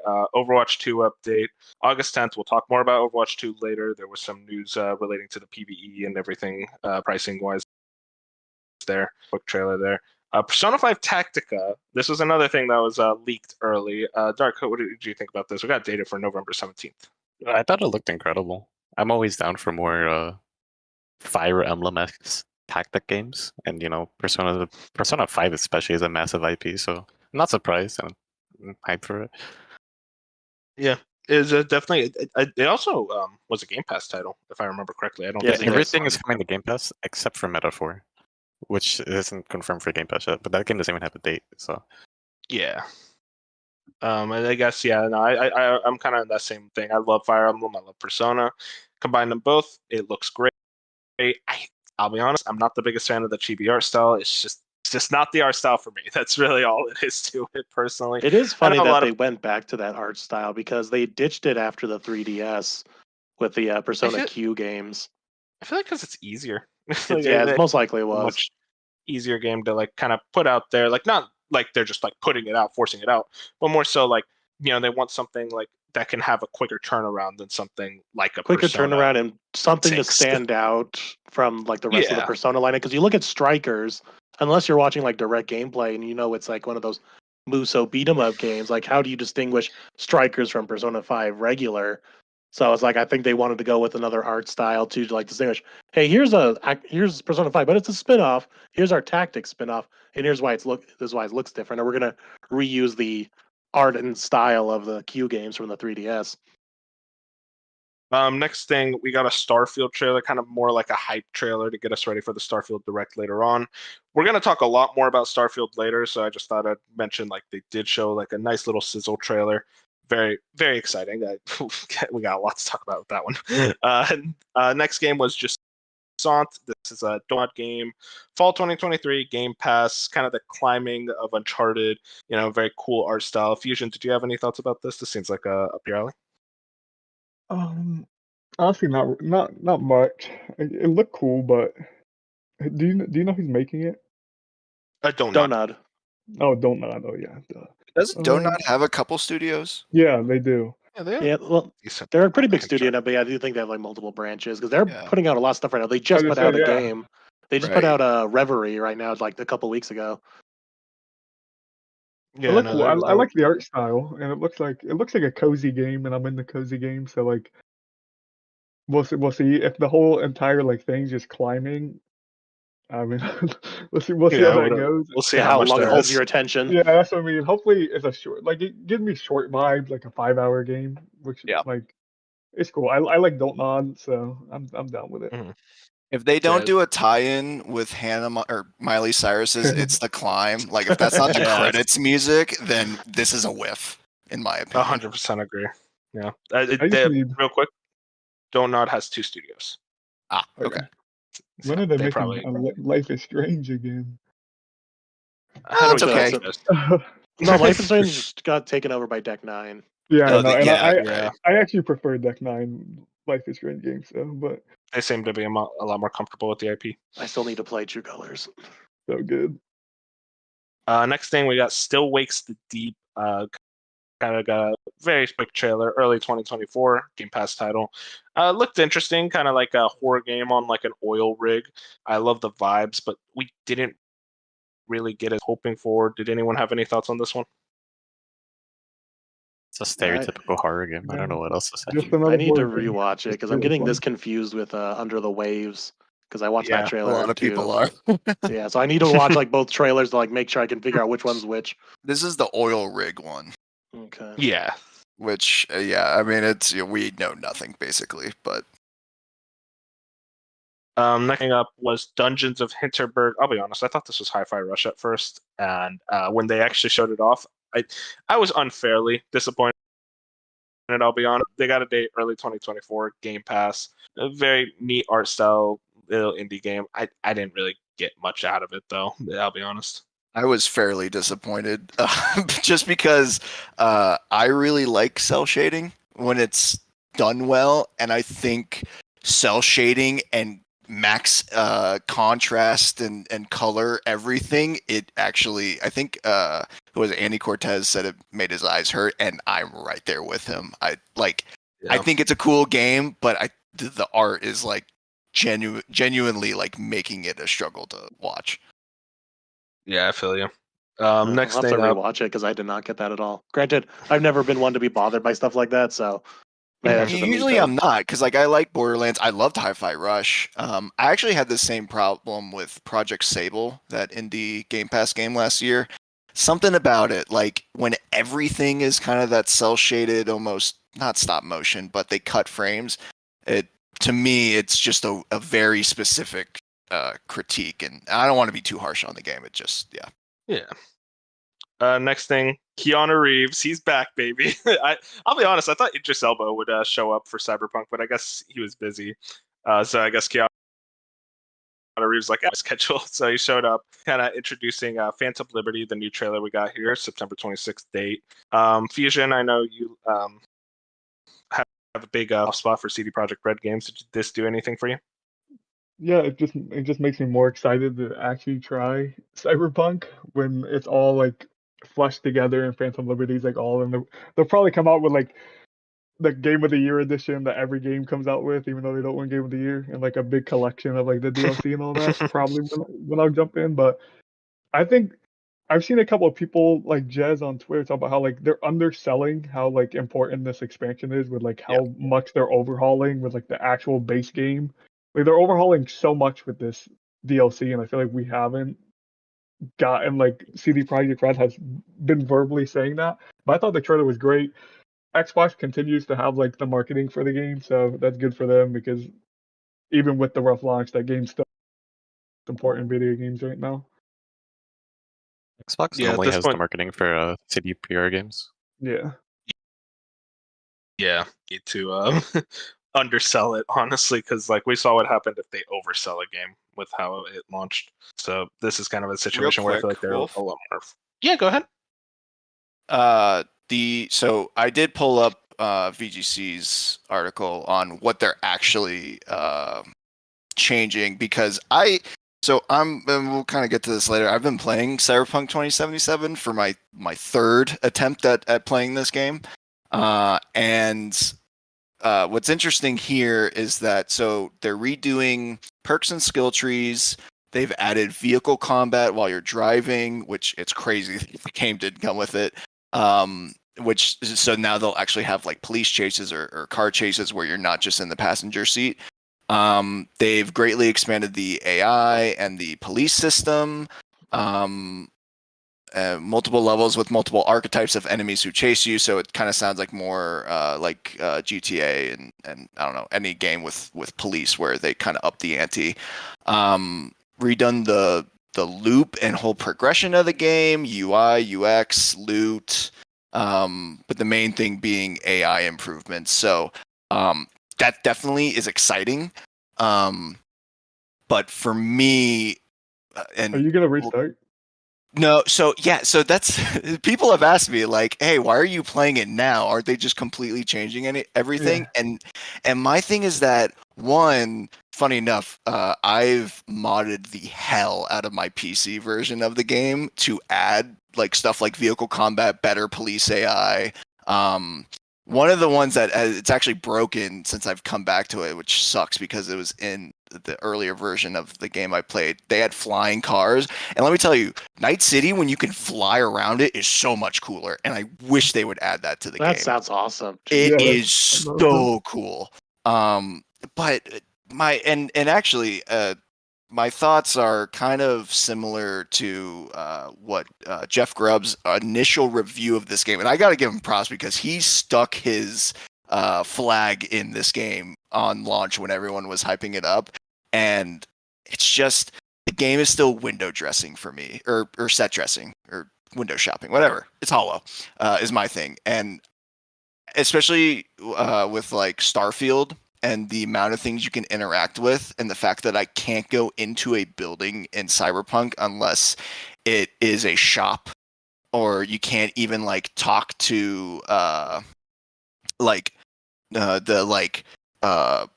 most of the vendors and stuff unless they specifically have an icon. Like it, I'm glad they're still updating the game. It's just not what I wanted specifically out of an RPG. That's fair. Yeah, I'm hoping like that's my hope is once I jump into it, I'm getting like the definitive version of where like it's always weird when like people have like there's people who really like Cyberpunk, but then you have the people who are just like lower on it, and once the game like kind of like No Man's Sky in a way, where once a game becomes something totally different, like 3 years later, and someone like me jumps in for the first time, and like I'm like say I fall in love with it, and I'm like this is one of my favorite RPGs ever, and then you have like the side where it's like they never got to see the game at that point. Right. So I'm just hoping once I jump in, it's like a totally new like experience and what they envisioned the first time when it was supposed to launch. So My advice would be when you do jump in, because I do like I don't want to downplay it. This game is beautiful, especially if you can play it on PC with ray tracing. It is so gorgeous. Like I've taken more screenshots in this game than any other game I've ever played, and the photo mode is pretty good. But personally, I would say unless you really need to grind for money, just stick to side quests and main missions, because that's like once you really get out of the surface level of the story, because the side quests are great and the main missions are great, but like don't really dive too much deep into like unless you got a really good podcast you need to listen to, don't really go into like the grunt work or the kind of grindy stuff, because it's very mundane. Okay. So moving on from Cyberpunk, we got City Skylines 2. This is one of those trailers. I could tell that there was a lot of good stuff in there. I just couldn't actually tell what was different from City Skylines 1. October 24th date, Game Pass. Has anyone played City Skylines 1 and tell me what was new? Good to hear. Okay. Oh, yeah. Nope. I am happy for the City Skylines fans. We are It not looks like city they're builders. eating. I want to play it. It looks fun. I love SimCity 4. It's so really I'm too random. dumb for those games. I I would tried say, Planet me too. Coaster, and it's like I can make one coaster and maybe one little themed section. Do not ask me to make anything more than that. But City Skylines. The big one, next one, is Metaphor Re Fantazio. This is the game done by the old Persona studio. This was originally revealed as Project Zero long time ago. Director of Persona 3, 4, and 5. We had Shoji Meguro, who's the composer of the Persona 3, 4, and 5. There was also, I have not seen a lot of people talk about this, there was a showcase announced for this game for June 20th. So that's been undercovered. But this is all you, man. Go ahead. This was the biggest highlight for me of the showcase for multiple reasons. This kind of feels like the Persona team Starfield, when like something that they wanted to do but never had the chance to. Because it feels like they're really letting all their ideas out into the wild with this. It's very much like I don't know you're not gonna like it. It feels like they're getting a lot of Kingdom Hearts elements with this.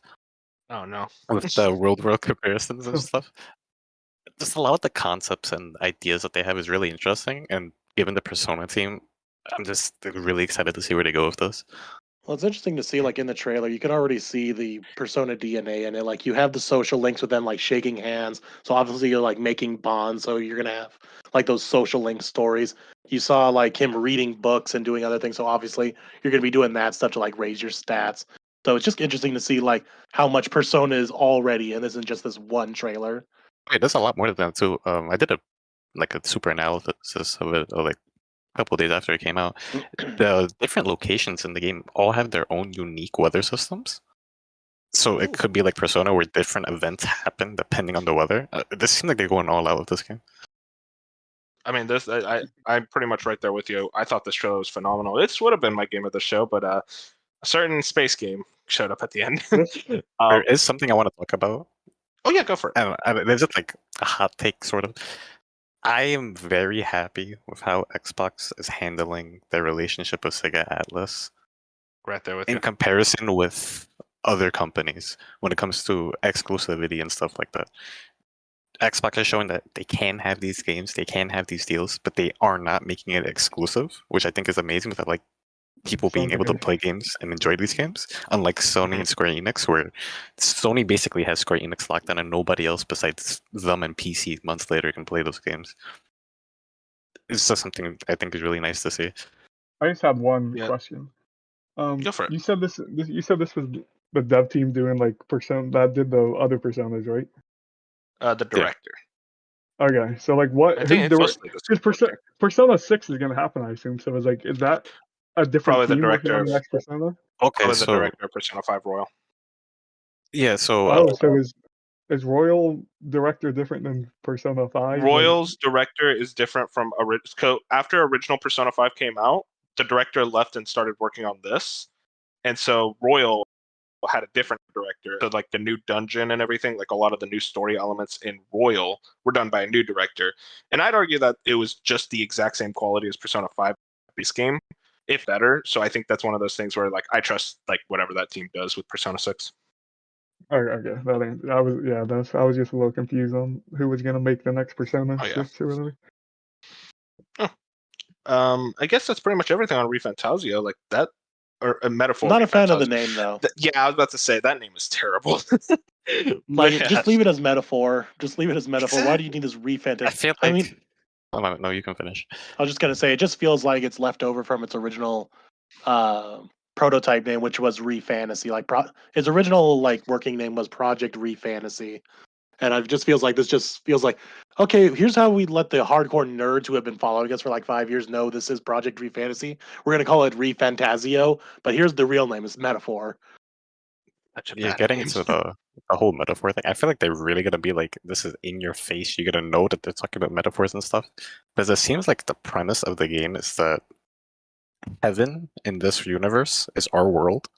We're kind of taking it for granted. It seems like it's a weird plot that they're going with.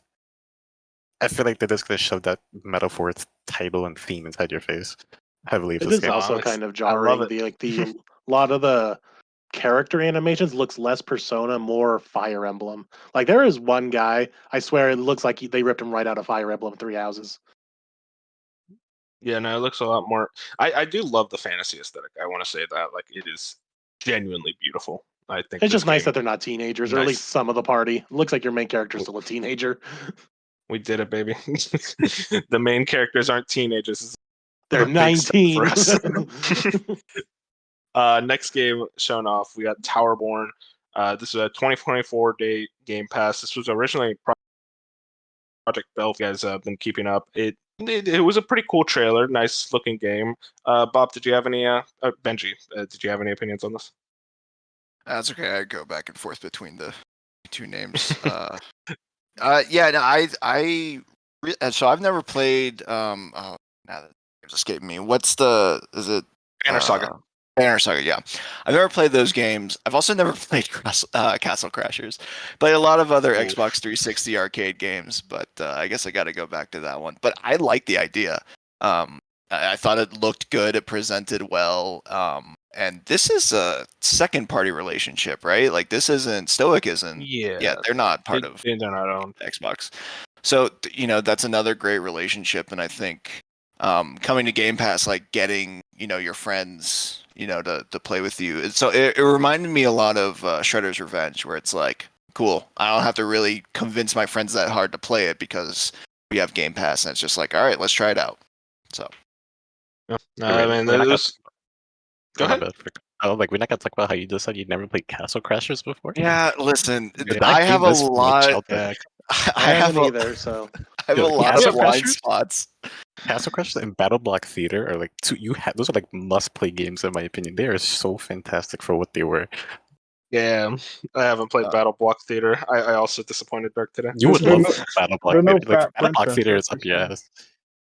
Wait, what? Listen, Dark, I was a They're Call no of fat Duty and princess. Madden gamer growing up, so like you have to cut me some slack. I am still catching up so much on so many things. If you want some of the most creative and most fun, like old school couch co-op, and even like online co-op now, just like raw fun side-scrolling games, go play those titles, especially Alright, I Battle will. Block Theater. They're on the Yeah, no, list. there's definitely Castle Crashers is a classic. I love that game. So something similar to that, I think Banner Saga. I've also heard a lot of great things across that trilogy. So yeah, we'll definitely see what they got cooking over there. This has been a long time coming. I honestly expected it to be this year, but 2024.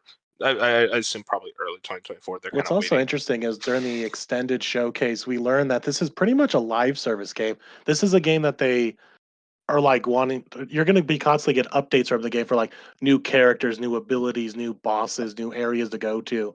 So this is a game you're going to continually keep coming back to like grind out the areas or whatever else you're working on. Like just call it a battle pass right now because we have no idea what it is. But they did talk about how like this is a game that's going to be supported for a good long while. Yeah, that's All right. exciting. And then we got the last game before the what's it called? Phil Spencer appeared and graced us with his presence. Clockwork Revolution. This is the In Exile game. In Exile, the developers of Wasteland 3. I thought this trailer was phenomenal. I am out of my mind excited for this game. Moon, I think you were talking about this quite a bit. What did you think of this trailer? Yeah, outside of the Atlas stuff, this is my game of the show.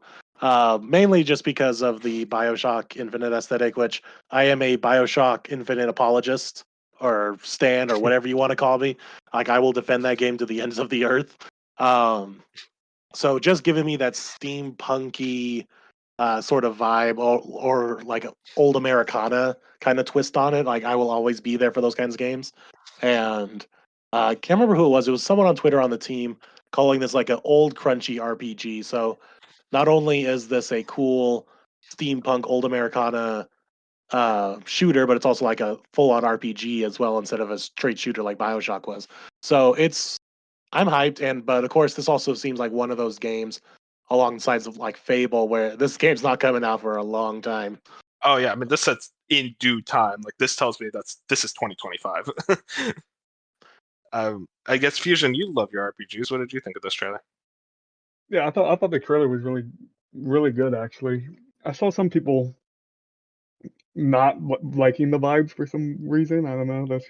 I don't know how you could. Because they hate Twitter. BioShock Infinite. Yeah, I guess maybe the BioShock Infinite haters. I haven't got to BioShock yet, so I don't know all that. But I thought the trailer was really good, and then XI was awesome. They make awesome games, so like I'm totally on board. My thing is like, does this or Perfect Dark come out first? Who knows? Like, I think this comes out first, honestly. Perfect Dark seems a lot further than we thought. but I thought the whole time loop where like there was one part in the trailer where like a bridge and a building collapse and like she shoots her like time gun basically and it reappears, it rebuilds. I thought that was super sick. I So love that. I think if they nail the mechanics and like the gunplay and stuff, it's gonna be really good. But we don't have much to go off of right now. Yeah, time loops in general are like my favorite thing ever. So that's why I love death loops so much. So just seeing those time loop mechanics, that idea of like a bad future, I want to see those RPG like my decisions affecting everything I do.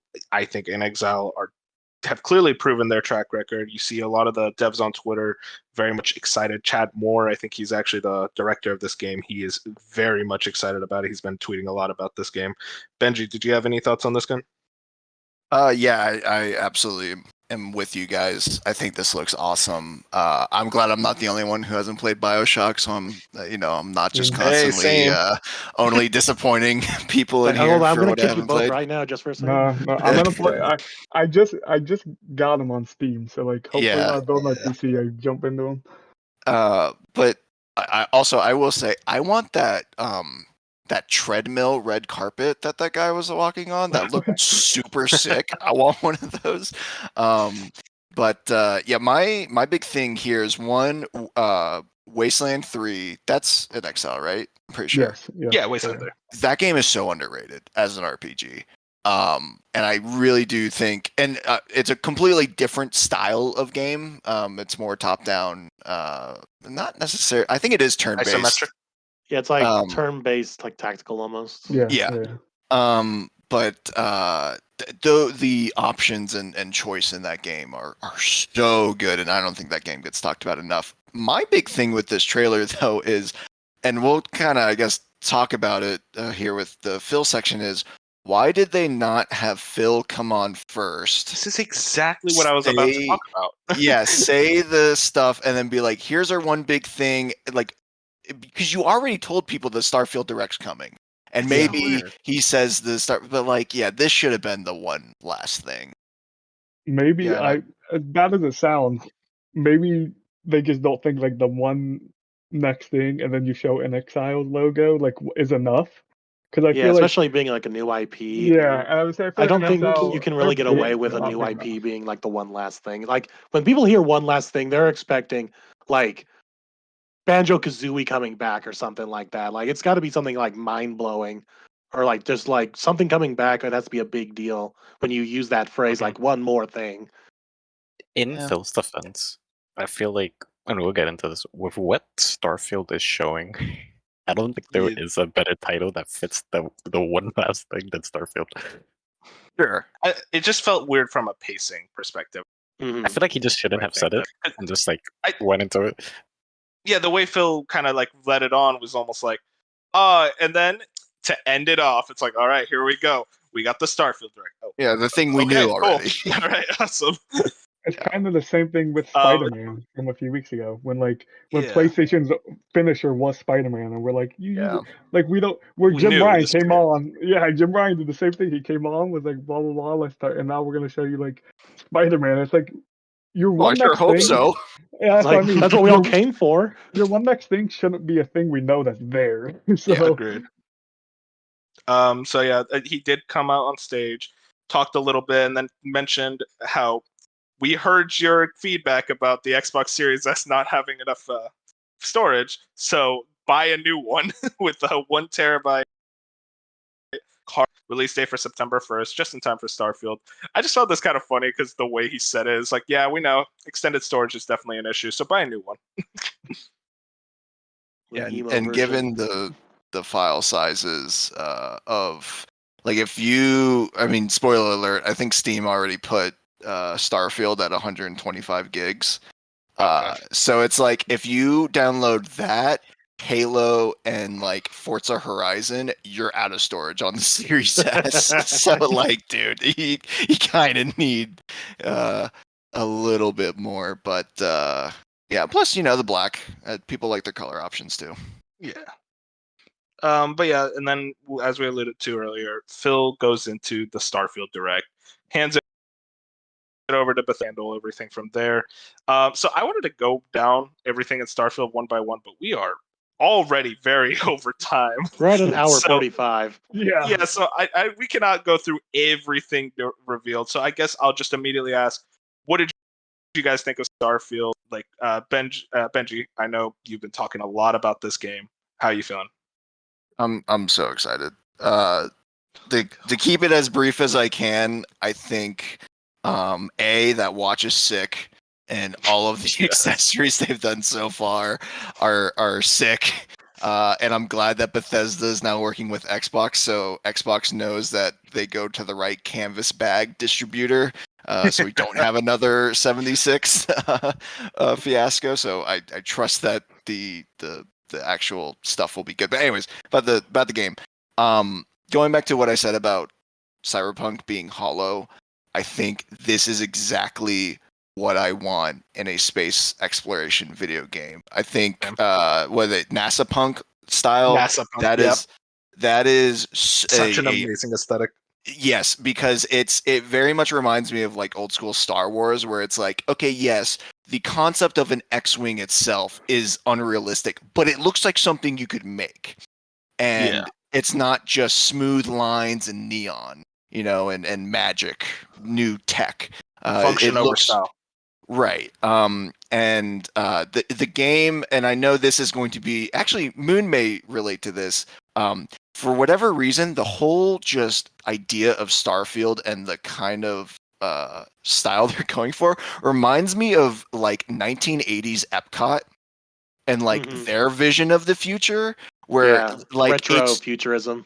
Yeah, it's just I love that so much, and I'm a big Disney fan, and I do love like old school Epcot and just how wrong they were in the funniest of ways of predicting the future. But yeah, the detail, the style.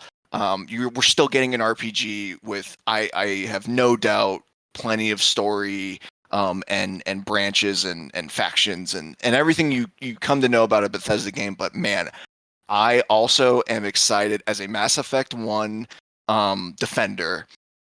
Give me a barren planet that I'm still going to explore and maybe find the one cool thing that was worth it. And even if not, I got some resources and I'll go to the next planet. I will be exploring every single planet in this game, and I could not be happier. I pretty much right there with you 100%. This was easily my most anticipated game. I bought the watch like an idiot. I bought the controller like an idiot because I just love Bethesda games. Skyrim is my second favorite video game of all time. That game changed my life. And Fallout 4, I am a Fallout 4 defender. I think that game is amazing. The less we talk about 76, the better.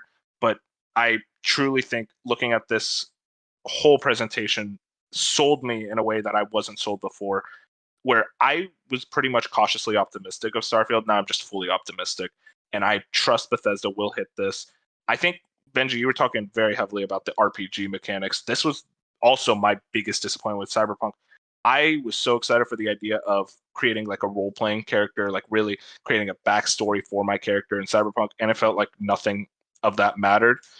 This is the exact opposite. They showed off traits, which was honestly the thing that might be my favorite thing they showed off. Just the idea of, the adoring fan from Oblivion alone, like that cool little touch, or like, the idea that you still have your parents and you can still visit them.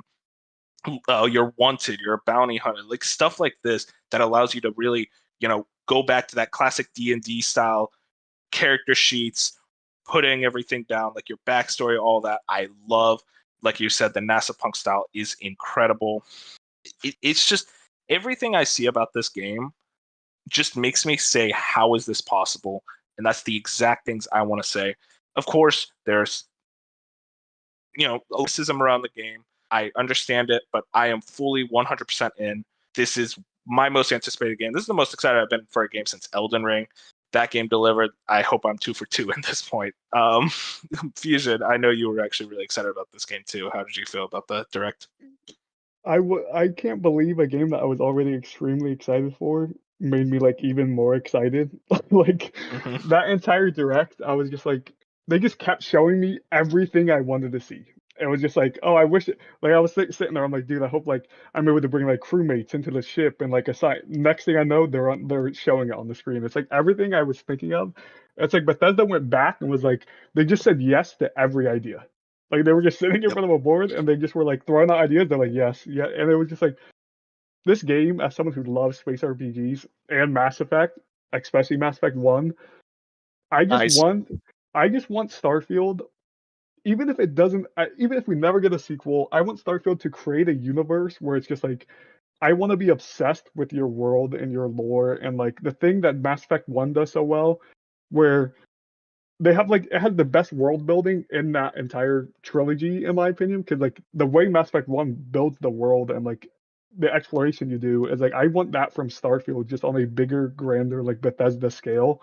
And I think if they can deliver that, like I'm not gonna throw out Game of the Generation, but like this is the most important Xbox game, maybe of all time.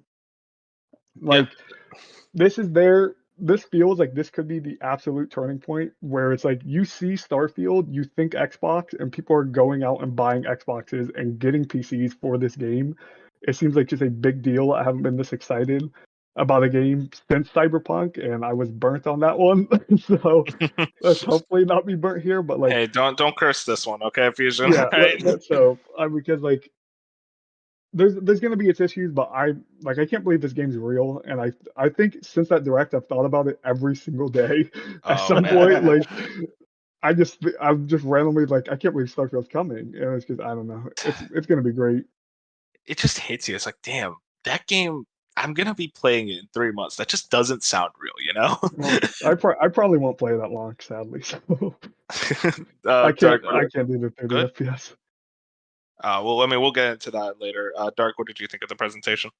I thought it was incredible, like you guys said. This really feels like Bethesda's finally getting a chance to like fully spread their wings and show like what else they have besides Elder Scrolls and Fallout, and it's incredible to see. That's good to hear.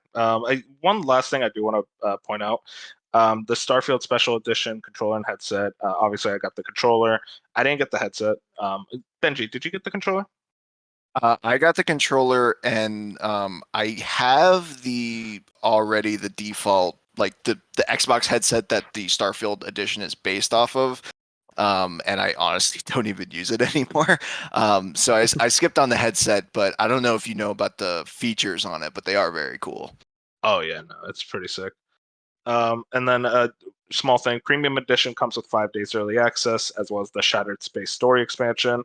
Bethesda games always get a DLC. I think that's not really surprising that they want to sell it beforehand. And also, this is just something I really wanted to point out. I found this quote interesting. At the very end, they were talking about like, oh, this is my favorite part about Starfield for each of the developers. This one guy at the very end just said his favorite part of the game is the ending, and I gotta ask, what is he talking about?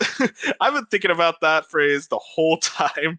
Like, what crazy shit is gonna happen at the ending? Because, like, I mean, Bethesda games have like decent endings, but like this guy's saying his favorite part is the ending. I want to know what he's cooking. That's what I'm saying. I think I mean if we actually want to take guesses here, I mean I imagine it's like you're the boss fight of like the actual alien species you go and encounter. Yeah, I hope If I had it's to a guess. cliffhanger. I mean, Hope it's a cliffhanger for a second game. I That'd think be the real so question funny. is which ending is he talking about? Because Yeah, Oh. true. most Bethesda games have like 4 to 5 endings.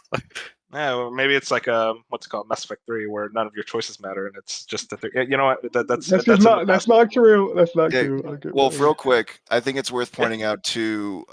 Something Xbox has been doing a lot is these physical upgrades, or like Mhm. upgrade add-ons, especially for like to I guess entice Game Pass users. Because was it $35?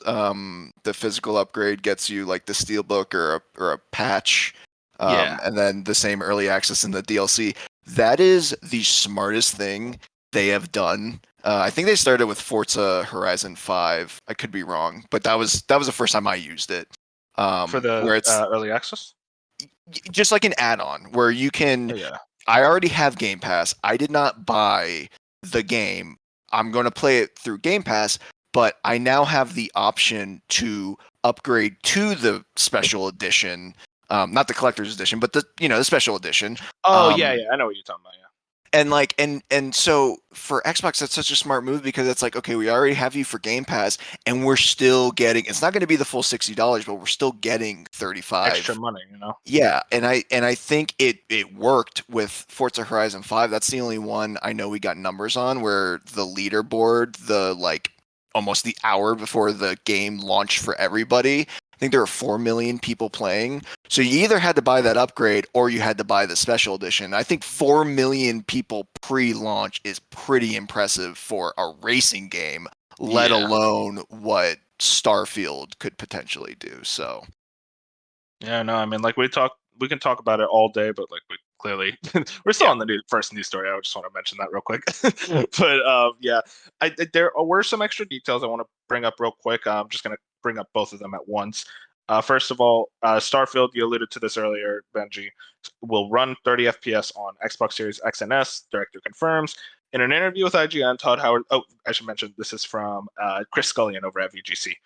In an interview with IGN, Todd Howard stated that the game runs at full 4K resolution on Series X and 1440p on Series, but that frame rate has been locked to 30 FPS. I think it'll come as no surprise given our previous games what we go for, Howard explained in the interview. Always these huge open worlds, fully dynamic, hyper detail where anything can happen.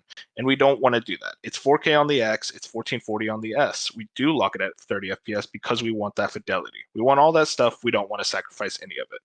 And then another article that came out as well. Jordan Midler, VGC, kind of did a cool write-up. Starfield has the fewest bugs of any Bethesda game, Xbox has claimed. Start quote, we have an awful lot of people internally playing Starfield, working with Todd and the team. What's his name? Matt Booty told Giant Bomb. I see bug counts and just by numbers. If it shipped today, Starfield would already have the fewest bugs of any Bethesda game ever shipped. Benji, what is your thoughts on both those? I think most people were already expecting 30 FPS, and just how Todd Howard talks about games, I think this was to be expected. He definitely has a creative vision that is more about fidelity, and I think almost equally as important, the cups and the sandwiches that we saw in the trailer, and all of those small details stack up. And while I think the next gen consoles have definitely ignited the 60 versus 30 debate, I'm on the side of, even though I'm playing it on PC because I do want a higher frame rate, I also am not entirely sure that my rig will be able to do 60 at 1440p. I hope so. But I think with Zelda, I think people have forgotten that 30 frame games can be good, and even for an FPS, a shooter, an action game, they can be good too. Because I thought Zelda, I really didn't mind Zelda being at 30 because it still felt good. I think frame consistency is more important than just seeing a number, whether it be 30 or 60. So I think, and plus, Todd's playing it on his Series S at home because I think his kids are playing on the X. So if anyone is going to notice that this game doesn't run well, I think it's going to be him. But part of that is, probably a little bit of hopium on my part because I am obviously biased. And then, the bugs thing, I think it's going to be expected. Matt Booty's not saying this game's not going to release with bugs. I think we should all expect that. Oh, yeah. But I think it's worth pointing out, if you guys haven't seen the comparison of what that Western Town planet thing looked like from 2022 to 2023, I think that should tell you enough to be like, no, they clearly have a level of polish here, amount of time to polish that we've never seen before. And Phil even said as much, because he said in that same Giant Bomb interview that when they initially acquired Bethesda, there was a much earlier release date for Starfield, and they've pushed it back theoretically a year and a half, 2 years. So I am confident that this game will still be buggy, but the most playable at launch Bethesda game. Yeah, I'm pretty much right there with you. Dark, any thoughts on those, or is that everything? My take on it is more negative. My take on the 30 FPS thing. I just think people need to get the whole 60 FPS is how things should be idea out their ass, and there's nothing wrong with 30 FPS games. I think it'll be fine. Yeah, no, I'm pretty much right there with you guys. I will say, so I said last week that I would be disappointed if it was 60 not 30 if it was not 60 FPS. And yes, we found out about it. I will say immediately, I'm glad they were transparent about it. They didn't try to hide it 2 weeks before launch. Like a certain other Xbox first-party studio, we don't call it. We won't talk about that game. But I do think that this is one of those things where I saw the scope of what this game was before, and I was like, I want that in 60 FPS. See what it is now, and I'm like, you know what? I'm fine with 30 FPS. I can deal with it. It's a sucky situation, but of course, at the end of the day, we're starting to see more next-gen experiences. We're starting to see that test gaming on console maybe isn't going to be the norm. It was for a few years, but now we're kind of starting to move away from that, which yes, but at the end of the day, like hopefully maybe there's a mid-series thing where there's actually a new story about that I'll talk about later.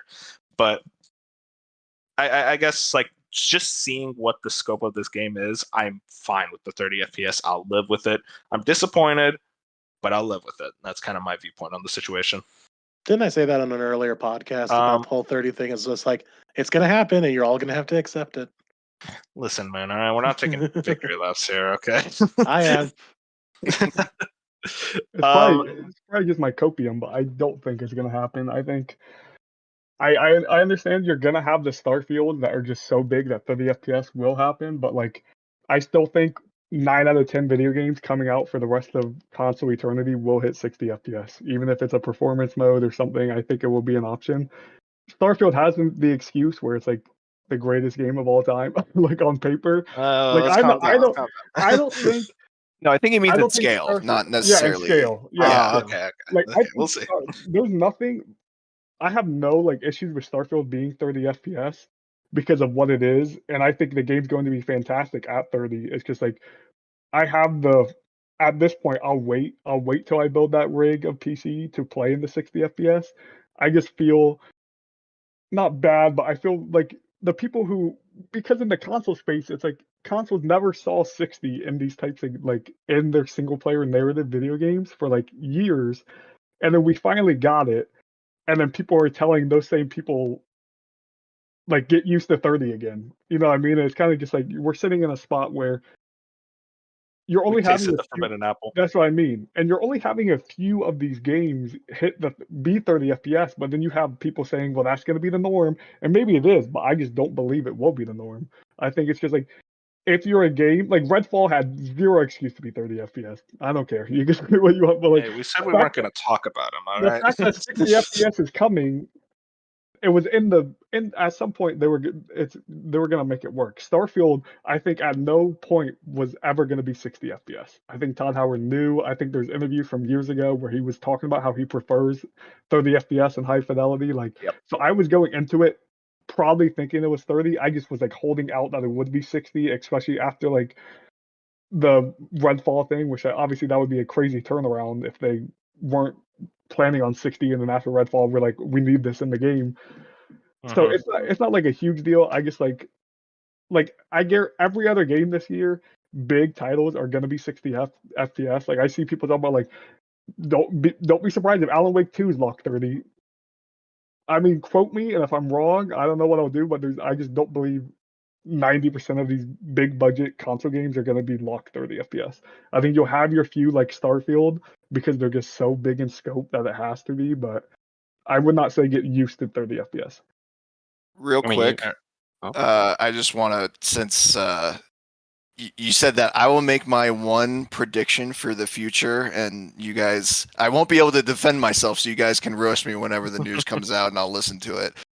I think the Cyberpunk DLC is going to, because of the rumored, it hasn't been confirmed, but the rumored spec upgrades and how they're ditching last gen consoles. I think, and that's a trend too. The next gen games are the ones running at 30, not the cross gen ones. I think the Cyberpunk DLC, they're gonna be like, hey, sorry, it's actually at 30, and go back to what it was before. It's gonna be crazy. Dude, I like that. I don't. The backlash will be insane. Like, and I think that's why they haven't talked about it yet. And I think CDPR is doing another hype cycle.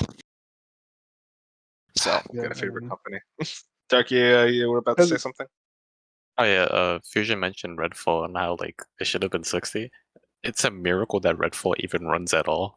I don't think that was a fair. that game is like, it is on. Dude, like the amount of flex tape they're using in that game is crazy. No, I agree. Yeah, no, but I guess that's everything relating to the Xbox Showcase, the Starfield Direct. I want to do some final scores. Benji, why don't we start with that? What would you give this whole presentation? I'm not going to be a coward and use decimal, so I'll say 9. 9 out of 10? Yeah. Moon, I know you were quiet for a lot of that Starfield. I'm so sorry about that. What was That's your fine. overall I just would have thoughts? said at least I'll check it out. At least like the direct actually did convert a daysayer to be like, I'll at least check it out. That's pretty much all I'll say. Okay, cool. I will be a coward and use decibels, and I'll say 8.5 just because of that awkward hard stop at the end. That's fair. Fusion, what would you give it? I'm gonna cheat a little bit. I think the main Xbox show was an 8, and the Starfield Direct portion was a 10. So So like what's it called? Averages Just out make to that a 9. 9? No, it's still a nah, 9. I Okay, don't. glad we I'm not, agree. no. I This don't think. guy. I just my complaint still with Xbox is the no dates and the not raw gameplay. It's like Yeah. everything else. Okay. Like they You're show me a right. lot of great video games, but like I can't. When I think of like 9 out of 10, 10 out of 10 conferences, I'm thinking about like the gameplay. Just show me the gameplay. Show me these games. And it's like Xbox has And yet to literally, I think 3 games had release dates out of yeah, all that's of it. them. They've yet to deliver on that like full blown give me everything, and maybe they never will because they seem to like people love what they're doing right now with their conferences, and I hope the Starfield section, I hope that happens in the future with their other games. Like I would love like a Agreed. like a Avowed direct on the end. You know what I mean? I don't know if the games are big enough to the Starfield level, but It I would seems like love they something like might that. because that developer direct we had at the beginning of the year where they focus on like those 4 games individually. I think that was received rather well. So I could see them after that and now the Starfield direct, they might start doing stuff like that down the road, which is a good thing. I agree. Dark, what about you? I give it 8.5. 8.5? All Yeah. right. And I guess for me, I would probably give this a 9. I was the same as Fusion. I'd give the Xbox show an 8, but I'm not a coward. All right. I'm going to add all together as a 9 out of 10. I think this is what Xbox needed. I thought it was a solid show. Again, I'm 100% with Fusion. I do think that there's not enough dates. There's not enough, like, what are you giving me now? But also future and understanding of what I'm getting in 2024. Hey, maybe that'll be Xbox's year. We say that every year. But, Yeah, 2024 is so far lining up to be quite their year. If everything hits. We said that about we're Same not that gonna. since 2015. I Yeah, but don't think as much as this. I think No, it's more likely. I will say, I don't know why. When I was watching this press conference, it felt like a different type of Xbox that I've never been this excited for. Because, Yeah, like same. Benji was saying earlier, people think Xbox, and their press conference is always Gears, Halo, Forza. It's like they're always going to be there, and it was like they didn't really have any of that. They didn't even have Halo or Gears. It just felt like a new leaf. Like they were turning the page and saying, "Look at what we went out and bought a million studios, and look what they're actually about to deliver They're you." actually starting to make content now. Yeah, Right. so like I felt like it was kind of like a new era in Xbox. And I think it starts with Starfield, and if they deliver from there, it's just like it's going to be very exciting to own I an forget Xbox or be in who the it ecosystem. was. I forget who it was, but someone mentioned like Xbox is definitely gearing to be the RPG console right now. Oh, They yeah. are really hard focusing on RPGs right Especially now, which is Western great. Or at least, yeah. RPGs. And yeah, but we get off 2024. This is definitely going to be their year, guys. I promise. And I'm going to ask you guys: do any of you miss Bench? No. Okay, cool. So he actually sent me his own thoughts on the Xbox showcase. So just imagine Bench is here with us all. I love the Xbox show. I'd easily give it a 10 out of 10. The pacing was great, and pretty much every Xbox game we were expecting had a substantial update besides Perfect Dark. That's not even true. And all the third-party stuff was very good. The genres of games were also varied, and the show had a lot of big Game Pass announcement. As for the Starfield Direct, it completely sold me on the game. I could see myself sinking 100 plus hours into this game and coming back to it for years. Everything they showed was incredible, and I can't wait. And if you won't craft a dick spaceship, you're wrong. So yeah, that's Bench JC's opinions on the Starfield show. Thank you, Good to hear. Bench. Thank you, I like Bench. the Thank you, entire time you're Bench. reading it, I could just hear his voice. And I swear, I heard it. Like I was laughing a bit because it's like I'm converting into Bench. Gosh, I love Bench. Hopefully he's having a good vacation. Oh yeah, no, he's definitely having a good time. Definitely want to. So I want to. There's a couple more Xbox headlines. I wanted to kind of lump them in as the big Xbox stuff. There were some stats that Benji Sales threw on over at Twitter. New records for monthly active users and devices. 46% increase year over year in PC Game Pass players. goal to reach 4 first-party games per year. I remember Matt Booty stating that before. Xbox has shipped 10 games with 10 plus million players each in the last 5 years, and then first-party games have 1 million monthly users. So overall, a lot of good news for Xbox in that regard. And then moving on, Tom Warren over on Twitter actually pointed this out. Microsoft is currently holding an Xbox media briefing in LA. This is a few days ago. Sarah Bond has just announced you will soon be able to play your PC Game Pass catalog on all devices supported by NVIDIA's GeForce Now, cloud gaming, waiting on full details. And then final, big Xbox headline, Xbox boss Phil Spencer has said that a potential mid-cycle Series X isn't a priority for Microsoft. Tom Ivan over at DLC asked whether as Xbox plans to release a more powerful Xbox Series X console, Microsoft's head of gaming told Bloomberg he doesn't feel an imperative to do so. That's not the feedback we're getting right now, he said. Right now, we're pretty set on the hardware we have. So, any thoughts on any of those Xbox headlines, or are we good to move on? How do you guys feel? No, I think you're good. Good. Finally, Okay, cool. nice to be an Xbox fan. Real quick, I just as a point of clarification, Matt Booty used to say a game a quarter. Now he's just saying for a year, which I think is smarter, so that they don't have to put themselves as concise of timelines. I was gonna say, I remember like 5-6 years ago him talking about that game a quarter. They're like, we're about to do a game a quarter, and it's just not a good idea. We saw I what happens. I want to clarify on that. He said that the goal, that's the keyword, the goal is to do a game record. They're not hitting that yet. Yeah, people just got not mixed up, and it was a whole big deal. That's what they're aiming to do, and if they ever hit it, it'll be amazing. But yeah. So yeah, that's pretty much everything in relation to Xbox. I want you guys to know we are almost 2 hours in, or above 2 hours. 2 hours and 10 over. minutes. Oh, wow, okay. Next up, really a lightning round. we're gonna lightning round through this. Next is the Ubisoft Showcase. I was gonna go through it one by one. Can't do that anymore. So we're just gonna kind of go through the big stuff. Through the table, what did we overall think? Fusion, you're the big Ubisoft guy. What did you think of Ubisoft show? I love Ubisoft shows because they're always just like, they're classic E3 where you're just having the awkward moments in between like the actual raw gameplay. That's the one thing Ubisoft like always does is like they show their games and they show raw gameplay for like every single one of them every time, and then you just get like the awkward singing moments or like some dude talking about cars and the crew for 10 minutes. Overall, I really liked it. I thought Avatar just looked cool. I think the games look cool. So as a Ubisoft fan, I'm excited for the future. I think the variety has always the variety. Ubisoft gets the rap of being like map games, but they've been branching out a little bit, going back to like 10-year-old Ubisoft. So like I think the future's bright with Ubisoft. I think press conference was pretty bad, like pacing wise and actual as a show wise, but the games and the content in the show were great. So. What about you, Moon?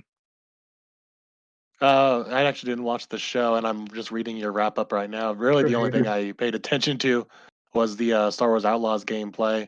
Also looking here, and then we talked about the Prince of Persia: Last Crown, which looked interesting. But looking at X Defiant, I didn't know about the open beta coming literally in a couple days, so I'll have to check that out.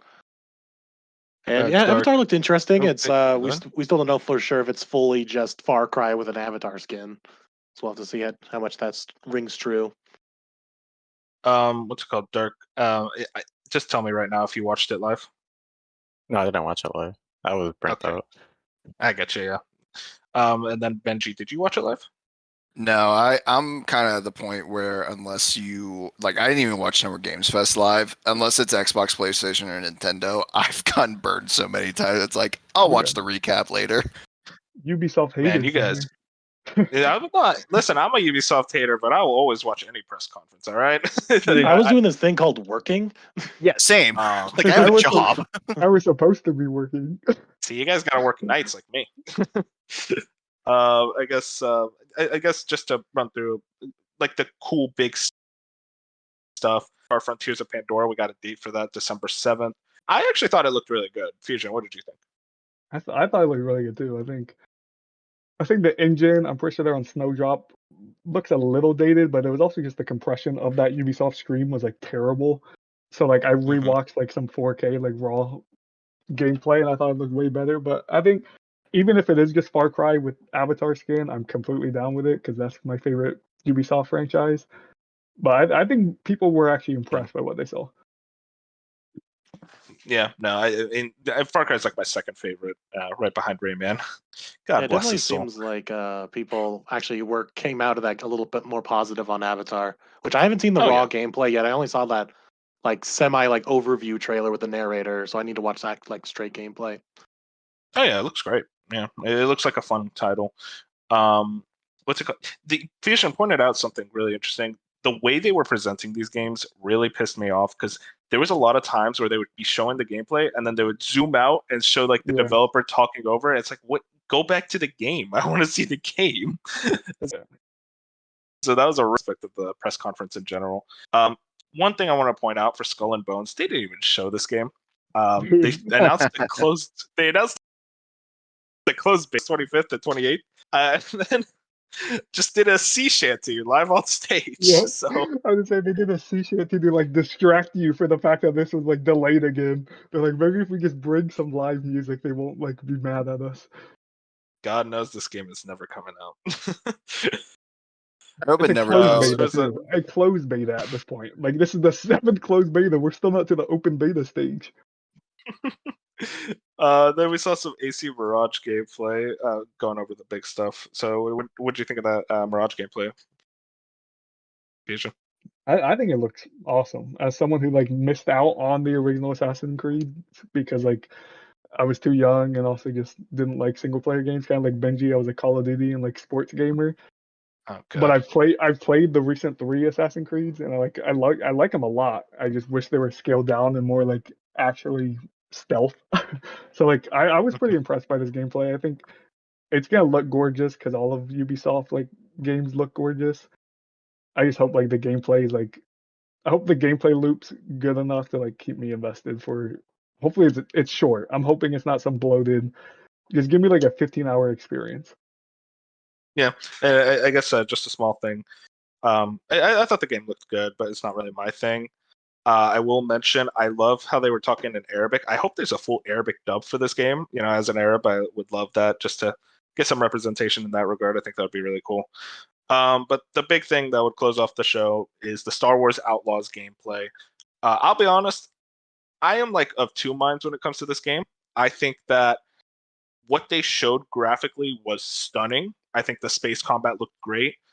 The actual shooting gameplay to me looked underwhelming, for lack of a better word. Fusion, how are you feeling?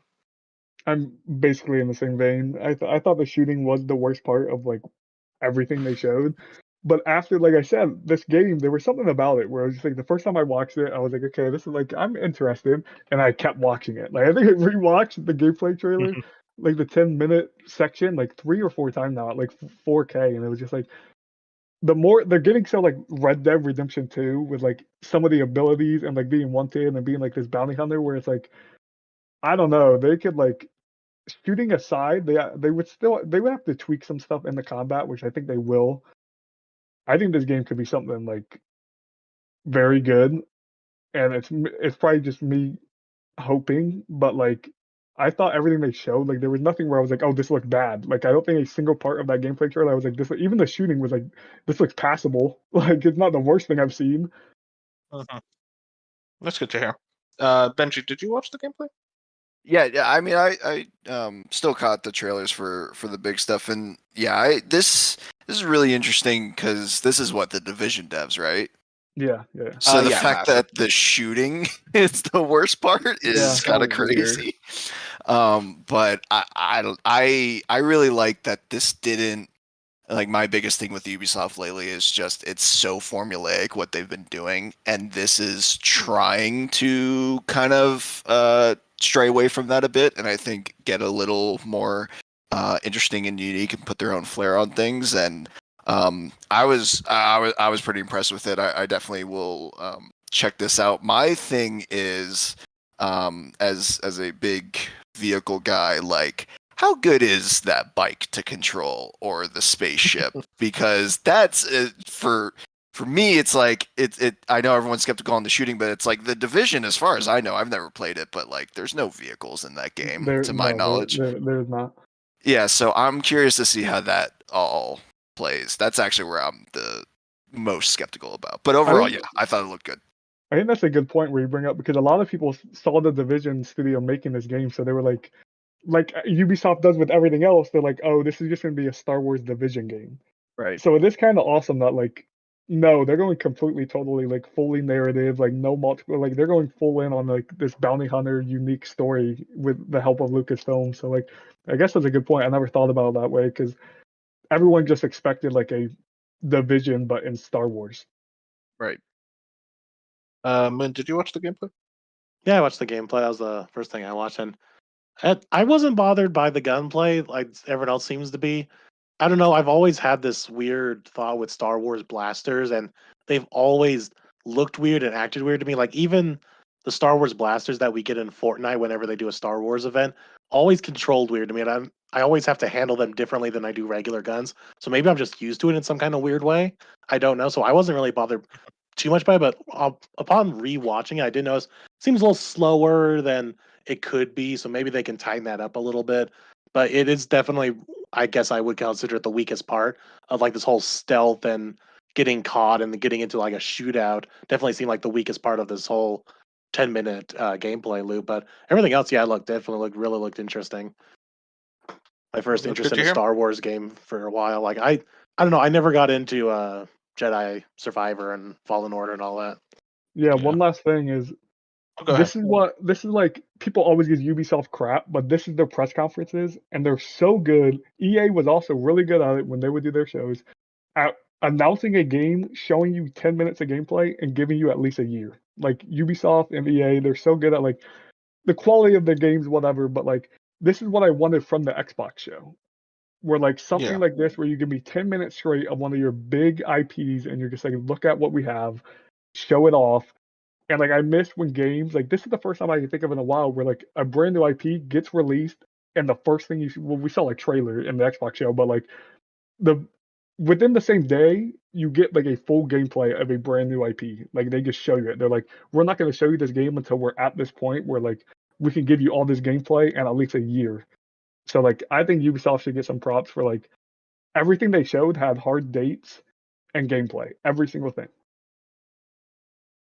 Yeah, no, I think I would agree with you there. Since you and me were the only ones that watched the showcase, what would you rate it out of 10? I'd still give it like a 6. Yeah, same. I'm right Like, there with you. I think, like I said, I think the game and the content was like so good, but like the way I've gotten used to how Ubisoft does it. This year was extra bad, in my opinion, Mhm. because it felt like production overall was just totally lower. Like it felt like they just threw it all together. Like, let's do this live action thing real quick.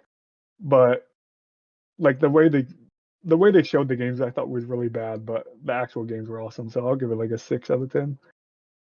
Yeah, pretty much my exact viewpoint on that. Just like there was some good gameplay, good showcase, but man, you gotta like present it in a better way. Yeah. There was a lot of middle stuff that I skipped over just for the sake of time. But let me tell you guys, you did not miss much. But yeah, I guess that's final thoughts on Ubisoft in case anyone else wanted to say. That's our second big news topic. We're 2 hours in, Jesus Christ. Next, the final big news topic. This one's going to be quick. It was the Capcom Showcase. Okay, I watched this one. Let's watch it live, right? I did. Oh. I did, sadly. Oh, Fusion, you're a real one. Thank you, man. Man, this one sucked. Dude, it's like these are Alright, the. go ahead. Okay. No, you go ahead. This is like when people were like, when we're talking about the PlayStation Showcase a few weeks ago, and people are like, this is as bad as it gets. Like, you know, like give it like throwing Nah, out it 5s and gets 4s. worse. This is a 4. You know, I mean, this is what a 4 out of 10 Yes. press conference looks like. Where you're like, this could have been a press report. Like, give me an email. Like, this was horrible. Real, this could have been an email energy. That's the thing. They didn't show anything. They didn't show much. Like they showed, oh yeah, guys, Pragmata, that's still not coming out this year. Sorry. What was that? Who was thinking it was coming out this year? At this point, it's ridiculous. I don't know what's going on with that game. They showed gameplay. It looked cool for like 5 seconds, and they were like, "All right, we got to get to the next thing," you know. And then everything else was just like I saw 2 seconds of something.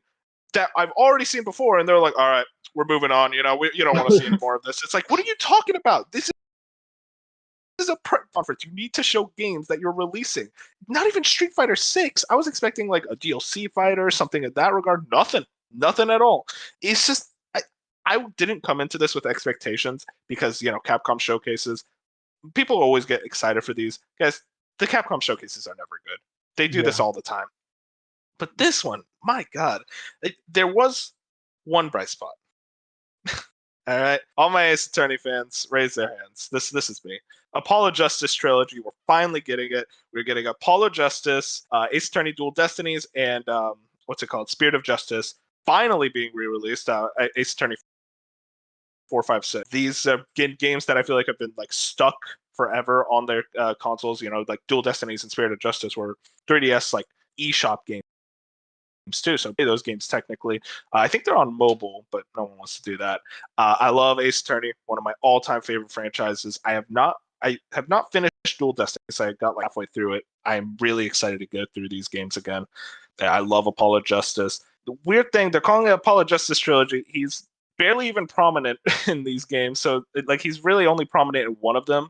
So that's a little bit of a weird thing. But I mean, everything they showed off, like graphically, compared to the trilogy that was the first 3 games, this one looks a lot better just in general. Kind of wish we got a date, but early 2024, that's something. But it's the thing where I feel like this is the biggest announcement. This could have been something they dropped on Twitter or just thrown in one of the show, give it to Keeley or something at SGF. This is just such a strange thing. What was the point of this showcase? Fusion, you gave it a 4. I give it a 4 as well. This is just a waste of time. It's almost as bad as if you go from A to F. This is an F. This is. I think Michael Huber from Easy Ally said it best. He said it was now I forget what the quote, but he was just this is an F, but it was it was an acceptable F. Because how good Capcom is at making video games, they're it was an F, but it was acceptable because you make really good video games. Just stop doing showcases. Yeah, exactly. Because if EA did this, you would not hear the end of it. But it's but Capcom's cool. But no, they shouldn't. They should be saying hey, Capcom, just stop doing showcases. Just they show already give your stuff off. All their big stuff to PlayStation or X. I was surprised Xbox got that one game we were talking about. I forget the name already. Yeah, but the Capcom. Yeah, I was honestly surprised when Xbox got that because usually PlayStation gets all this stuff. So Capcom should just continue to give those things away and instead of wasting our time with a 40-minute press conference, just be a Twitter maybe during E3 week, just do a big Twitter thing or something. Yeah, I pretty much agree with you there. But yeah, that's everything for the big topics. Let me tell you guys. Big topic. That's most of the show. So I want to try to run through these small topics a bit quicker. I guess first, immediately, sales updates. Skyrim has sold over 60 million copies, according to Todd Howard. Shinobi over on Twitter broke the story. Pretty insane to think about 1 million copies, but also expected with how many times that game's been re-released. And I always love seeing Skyrim do well. I'm biased, for lack of a better word. And also sales-wise, Diablo 4 has hit $660 in revenue in the first 5 days of release. That's pretty fucking insane. Activision Blizzard is very happy with the performance of that game. Did you say something, Fusion? I was saying that's just insane that they hit that. Yeah, no, in 5 days. To say. And then I want to move over just a quick update on the Illumination Zelda movie, what we were talking about last week. Apparently denies the Zelda movie rumors. So this could very well just be a situation where, the Zelda movie is being made but by another studio. I don't know if you caught my go ahead. I don't know if you caught my follow-up on that, but a pretty trusted, he's gotten a lot of stuff right, movie leaker has mentioned not only are they're still they're more in still discussions about it, maybe that's why they're not denying it, but right now Illumination and Nintendo currently are discussing not only Legend of Zelda, but the other movies that we all kind of pretty much thought that they would do was Mario 2, Donkey Kong, and Luigi's Mansion. Those are apparently the 4 that they're all discussing right now. And so this was backed by a somewhat credible insider in the movie industry. Okay. Well, that could definitely be a situation then. Something like all these things are on the table being discussed. Yeah, on the table is probably the better term. Yeah. Fusion, this one's for you. I wanted to talk about this real quick. Apparently, Titanfall 3 was in development for 10 months before being canceled. I got the story. Tom Henderson wrote the story, kind of going over the whole thing. You could, I recommend reading the whole thing because, man, it is really sad when you think about it. I'm a big Titanfall 2 fan. Did you think of this? Yeah, it's like it's like every 3 months Titanfall news comes out and it's always bad. Like, it's never like Yep. here comes the next game where like there's life or like it's always just like I just can't. I'm still gonna hope that a Titanfall 3 happens or even just a Titanfall game. It doesn't have to be 3. Just give me a Titanfall game. I just like I read this and I was like another drink. Like this just like, keeps happening. To be honest, I feel like this is like a bullet dodge because a Titanfall with the current EA and Respawn would probably be terrible if you're up to date with those games. Listen, Fusion, Dark, you gotta cut us some slack, all right? Let us dream. No, I'm Because letting you Titanfall dream 2, for something good. If you would have got a Titanfall 3 of the current devs, you guys would have been in like the trenches. Let someone, like a proper team handle this. I know, but like, just Titanfall 2 is so good, you know? Just that thought of it being good. It's so Another good. thing I want to point out, People Can Fly, the team over at, that did Outriders, working on Project Maverick, game based on a Maverick Microsoft IP. Got this on VGC. And a regulatory release, the Polish studio said codename Project Maverick will be a fully funded by IP owner Microsoft and will have a $30 to $50 million budget. The developer behind Gears of War Judgment, Bulletstorm, and most recently Outriders said it concluded a production and publishing agreement with Microsoft for the AAA game on Tuesday. I guess just any thoughts on what this game could be? No clue whatsoever. I don't like know the what team. I don't know what it could be, but I just hope it's a Gears collection. Like personally, that's just what I Yeah, want. I that's don't know my what it's viewpoint. going to That's be. the But I most want like it to be leading that. theory right now is the Gears collection. Yeah, I would imagine either Gears collection or maybe another spin. I don't know what Judgment actually is. It a spin-off or kind of like a prequel. tie-in? Got it. It's like a side story from what I can tell. It's a prequel side story. Okay. Yeah, I could see it being that, but I think getting out of Gears, because I think that's the one everyone goes to. I can't imagine what other IP this could be, because the only thing that comes to mind is like, could they do a Halo spin-off this early after Infinite? I don't think they could, but I mean, I They got one. could, they could they because it's a signed the different agreement, studio. I got one. Yeah, I they just thought just of. signed it. Oh, go ahead. They could do the Doom spin-off with the female protagonist that one of the devs mentioned a while back. Listen, I could see don't that. get my hopes up. Listen, Oh, man, this I is wanna what see it is. again. Wait, this is news to me. What? So this was a while back, but after Doom Eternal's DLC finished, they were talking about like the future and what things they would like to try out, and one of the ideas was a female protagonist for the next Doom title. I don't think that's gonna happen, but if this were to be a spin-off game, I could very well see this Thing being is, the case. though, all the things that this company has made have all been third-person, over-the-shoulder shooters. So You don't have then, to, but that's the beauty of a spin-off. It doesn't have to be in the same style yeah. as the So that original means game. this would be taking Doom to the third person, or the studio would be switching to first person. So it's Well, like one of these things is if that's the case. keep in mind, in theory, if they were to go down this route, a female Doomslayer will be much more athletic, and you would want to show that off in third person compared to first. I just don't know what a female Doomslayer like brings to the table. It's like what, literally, it's just gender swap. Like what does Yeah, this bring aren't back? you weapons, aren't you more- Samus at that point? You like Samus on crack? Yeah. A more lethal Samus. More lethal? Hang on. Samus is pretty goddamn lethal. No, I'm It's talking like about like female Doomslayer probably gonna have like a whip that has like chainsaws on it or some nonsense. I don't know. Yeah, okay, oh that's hell yeah. true, Okay, that's now true. I'm on board. I'm in. Next news story: Rockstar co-founder Dan Houser, his new company, Absurd Ventures. This comes over from Jordan Midler over at VGC, following the news in 2021 that the ex-Rockstar boss has incorporated various regions. Hauser has officially debuted Absurd Ventures, which will create new IP across all platforms and for all formats. That's what everyone says. We are building Absurd Ventures to create new universes and to tell great stories wherever and however we can, said Hauser in a prepared. That's the same. Oh, God. Okay. Obviously, this news story, pretty big deal, all things considered. I mean, we all know the Hauser brothers, very influential duo in the gaming industry, created one of arguably, I'd say inarguably one of the greatest franchises of all time, Grand Theft Auto.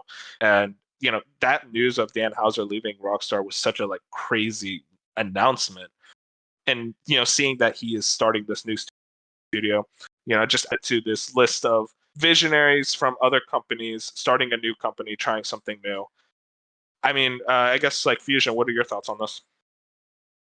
Yeah, I was very excited because, like you said, we talked a few days ago. We were like, I thought he was gonna retire, just walk away from Same. the industry in the whole. So I remember the day he left Rockstar, how many people were like, "Oh, Rockstar's doomed!" Like all the doom and gloom about Rockstar, where it's just his work is just so good that when you lose someone like that important, he was so important to Rockstar, and he's kind of. Mhm. Other than now, I don't remember him ever being in the news or anything. That's why I thought he was just done. So Dan Hauser very much was kind of the media presence, while Sam Hauser was very much quiet. The Rock, we know, barely does interviews, barely does any type of things. But when they did, usually Dan Hauser was the one selling it. So Sam Hauser was a very quiet one. That's when he left, so interesting. And this debut of a new studio. Benji, I forget, are you a big GTA or Rockstar fan at all? Yeah. I've played 4, 5, and then Red Dead 1 and 2. I do want to go back and play the 3 in San Andreas now that it's not, as bad as it was at that launch. That was something. But yeah, I mean, I'm kind of in the same boat that this should be interesting. But I mean, obviously, well, yeah. I think you had said it in when you were reading it. It just sounds like the stock press release it's nowadays. The same thing. It's we want to make interesting games. Okay, good. That's what I hope you want to do. Well, shit. Okay. Thanks. Well, it's really different if you put out press conferences. We want to make just real stale games. Real run of the mill. We want to make Game Pass fodder. Yeah. I also want to point out, every time one of these things happen, they're always we want to make something new and different, and they usually just make the same thing they made last time. And it's good every time. It's okay, well, you're not really making something new. It's still good, but come on, guys. It's what I said on the last episode. It's all the interviews at the Jeff Keighley stuff is always, we're so passionate about this game. Everyone's been working so hard. It's literal stock speeches. Right. Yeah. So I was really okay. So this last news story, I was hoping I could skip this because I don't want to talk about this game anymore. But a couple of people on this podcast that really wanted to talk about this. The Overwatch 2 PvE missions have gotten their details. Okay, here we go. This comes from Overwatch and Ari over on Twitter. You can get started on your mission to save the world with Overwatch 2 Invasion Bundle for $15 USD. This bundle includes permanent access to Overwatch 2 Asian story missions, 1,000 Overwatch coins equal to the Premium Battle Pass, a brand new social and legendary skin, $19 USD. Okay.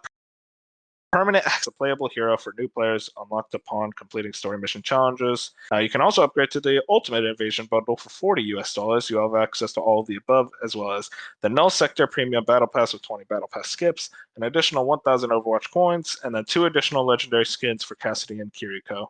And then also wanted to add this from Overwatch Cavalry, also on Twitter.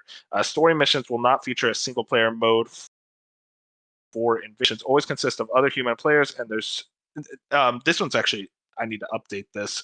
This one says there's no current way to play alongside a team of bots. What's his name?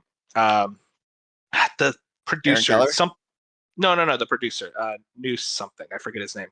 I forget. I apologize for forgetting his name. But he clarified that if no one else is in queue, then you will be given into a team of bots. But you can't queue into a game with bots, basically, off the offset. I really don't want to talk about this, but you know what? What's it called, Bob? I know you have a lot of opinions on this. Same with you, Dark. You guys can take it away from here. In the interest of time, I actually am going to keep this brief because I don't think anyone after a 3-hour podcast wants to talk about Overwatch Yeah, I 2 agree. anymore. My big thing is just I keep getting burned for trying to defend Blizzard, and I think I finally hit my breaking point. Because originally that you read it yourself, the initial press release said $15 for permanent access to that story, and they didn't say that that is how you would access it, but they then later clarified, yes, that is the only way you can play the PvE missions is through. Wait, so if I owned Overwatch 1, didn't they say I would get those missions for free? No, there was nothing coming over from Overwatch 1, and then the Watch Point bundle at the beginning of Overwatch 2. Apparently, I couldn't remember if this was actually true or not. Mentioned something about story content, and then they immediately wiped it. Well, I remember that whole debacle. I think everyone gaslit themselves into thinking that actually said like something about story content. I don't think it ever said anything about story content. Right, Like, but my point being, it's like they're also like, if you look at the bundle, they're giving you a skin. Okay, who cares? And then 1,000 coins, which relates to $10. So they're basically saying that the story missions are $5, and they won't let you buy it just for $5. And on top of that, who wants to pay for this after you just canceled the actual story tree, like full PvE mode? Like the fact that they're not giving away this first set of missions for free, exactly, and they expect you to pay for. I'm like, all right, I'm out. I have tried defending this company so many times, and I keep getting fucking burned. And the people who doom and gloom end up being right every time, even though they're just speculating. And it's like, all right. But that all being said, the multiplayer is still really fun to play. It's still really balanced, and like it's probably in the best state it's ever been in.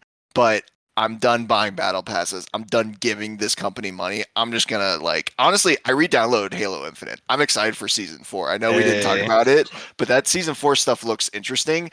I think I might just switch back to Halo and casually play or passively play Overwatch every once in a while now. Yeah, no.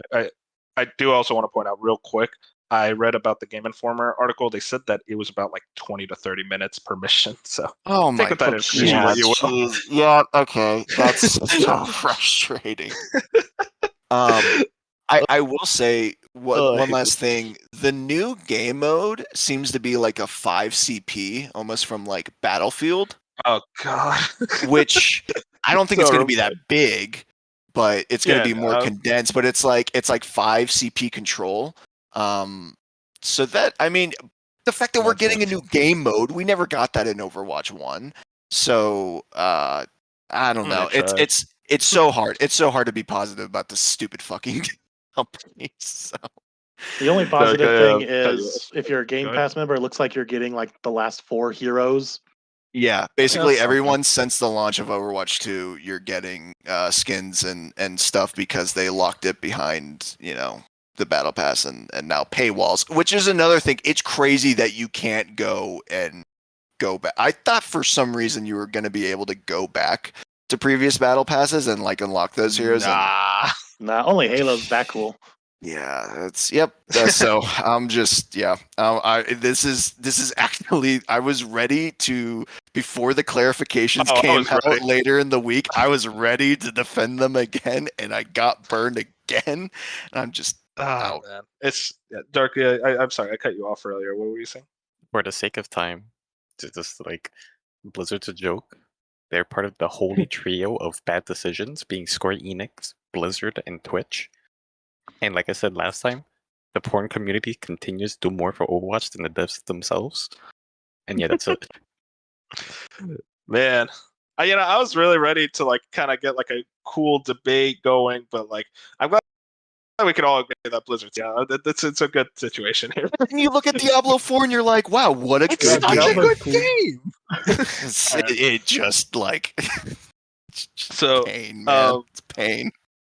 So we're gonna go into what we've been playing. We gotta go really quick because we have obviously talked a lot. I guess I'll start off. It's a lot of the same, so can't say too much. I guess for me, I've been playing Pikmin 2. I beat Pikmin 2. Loved it just as much as the first game. The caves are stupid. That's really it. I did also feel I thought it was really solid. That dodge mechanic, I still am very much on the side that it needs to be fixed. And then also I've been playing Diablo 4, which I also know you've been playing Diablo 4 as well. I'm having a great time. I'm a barbarian, loving it. How are you thinking of Diablo 4 so far, Fusion? Dude, I got like a weekend late since I was on vacation, but I'm loving it too. Like I think I'm about to hit Act 3 maybe.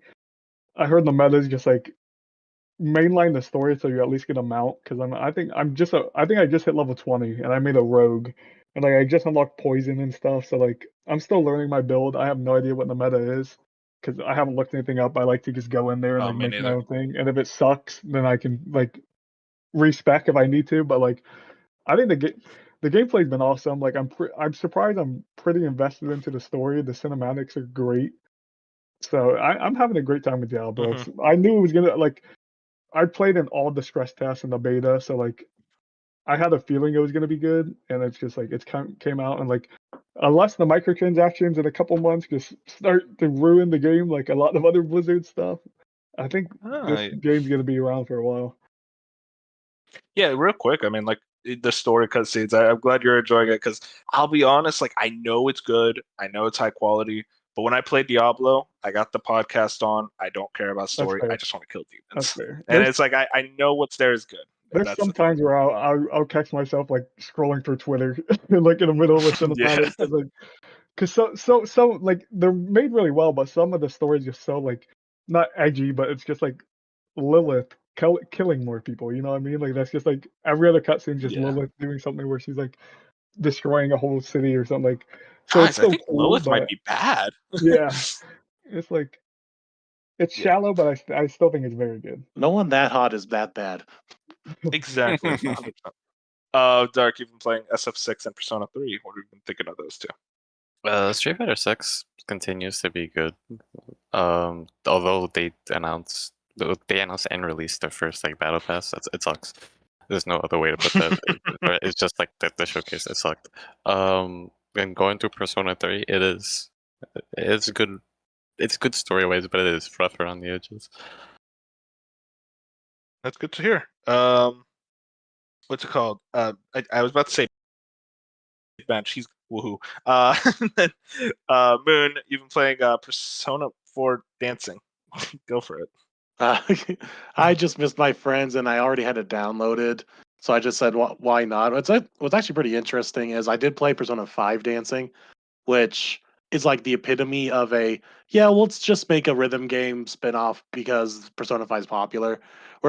Whereas Persona 4 actually does have a story that ties into the original game. Whereas in Persona 5, you just be like, oh, we're in this dancing velvet room scenery. Why? Because why not? Whereas Persona 4, they actually wrote a story to explain, like, okay, here's why we're dancing. Here's like a bad guy and all this other stuff. So it's actually kind of interesting to see that. And I hear it actually does all cohesively tie into the other spin-off, the fighting game. And I did read technically you are supposed to play the dancing game before the fighting game. So I'll see how far I get because I'm who knows, maybe after the dancing game I might be burnt on Persona for just a little bit. But it's a nice relaxing game. It's a rhythm game, you can't go wrong. It's just something I play to just listen to the music. Also still playing Proteus. I think I'm in like the last third of that game, so that's been always a good time. It's nice, simple, turn off your brain, shoot everything kind of game. I picked up Octopath 2 again. Got my ass handed to me again by the same boss, so I'm gonna leave that area, go do another chapter of someone else's story. And the Starfield Direct convinced me to give Fallout 4 another try, so I started that, did a couple missions, and I know we're short on time, so I'll get a little bit more into it and give my more thoughts on it next week.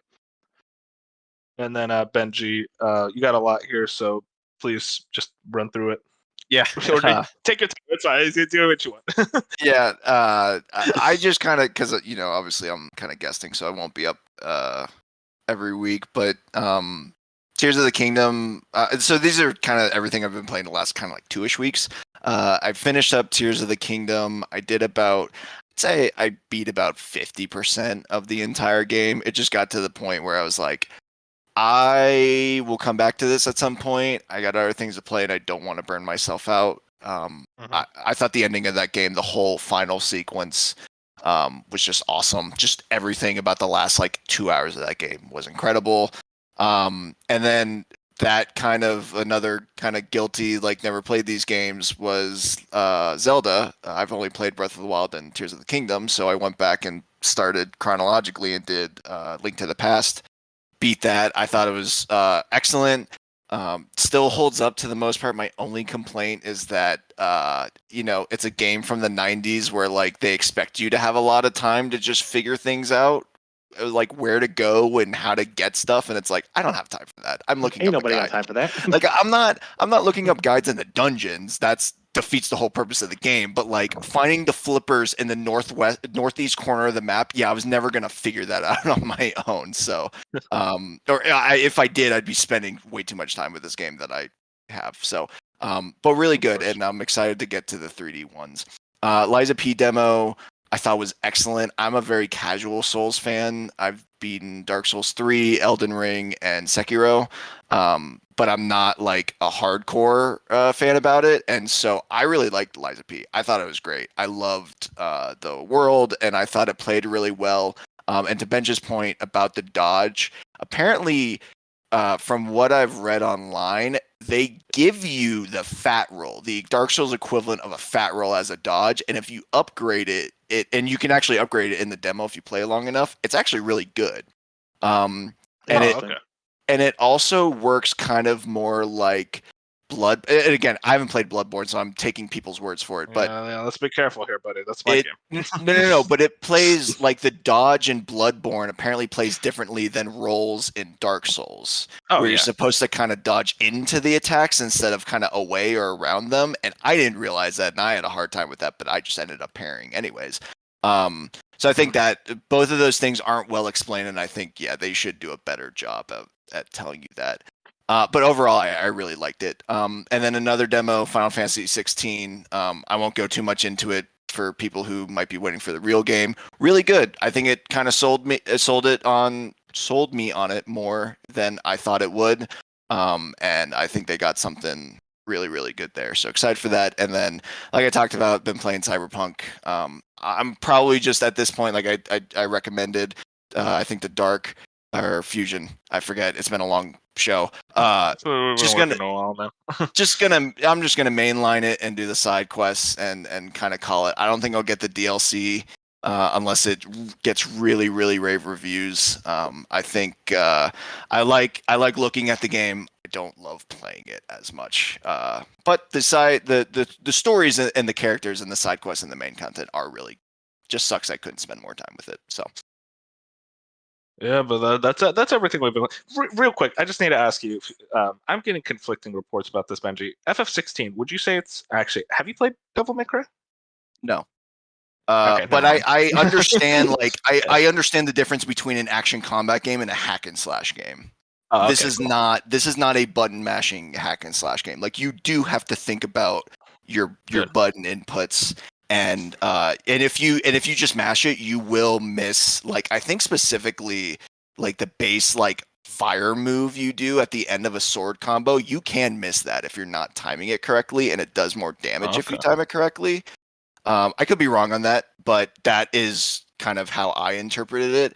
But I really my only thing with the combat in 16 is just it's so bullet spongy.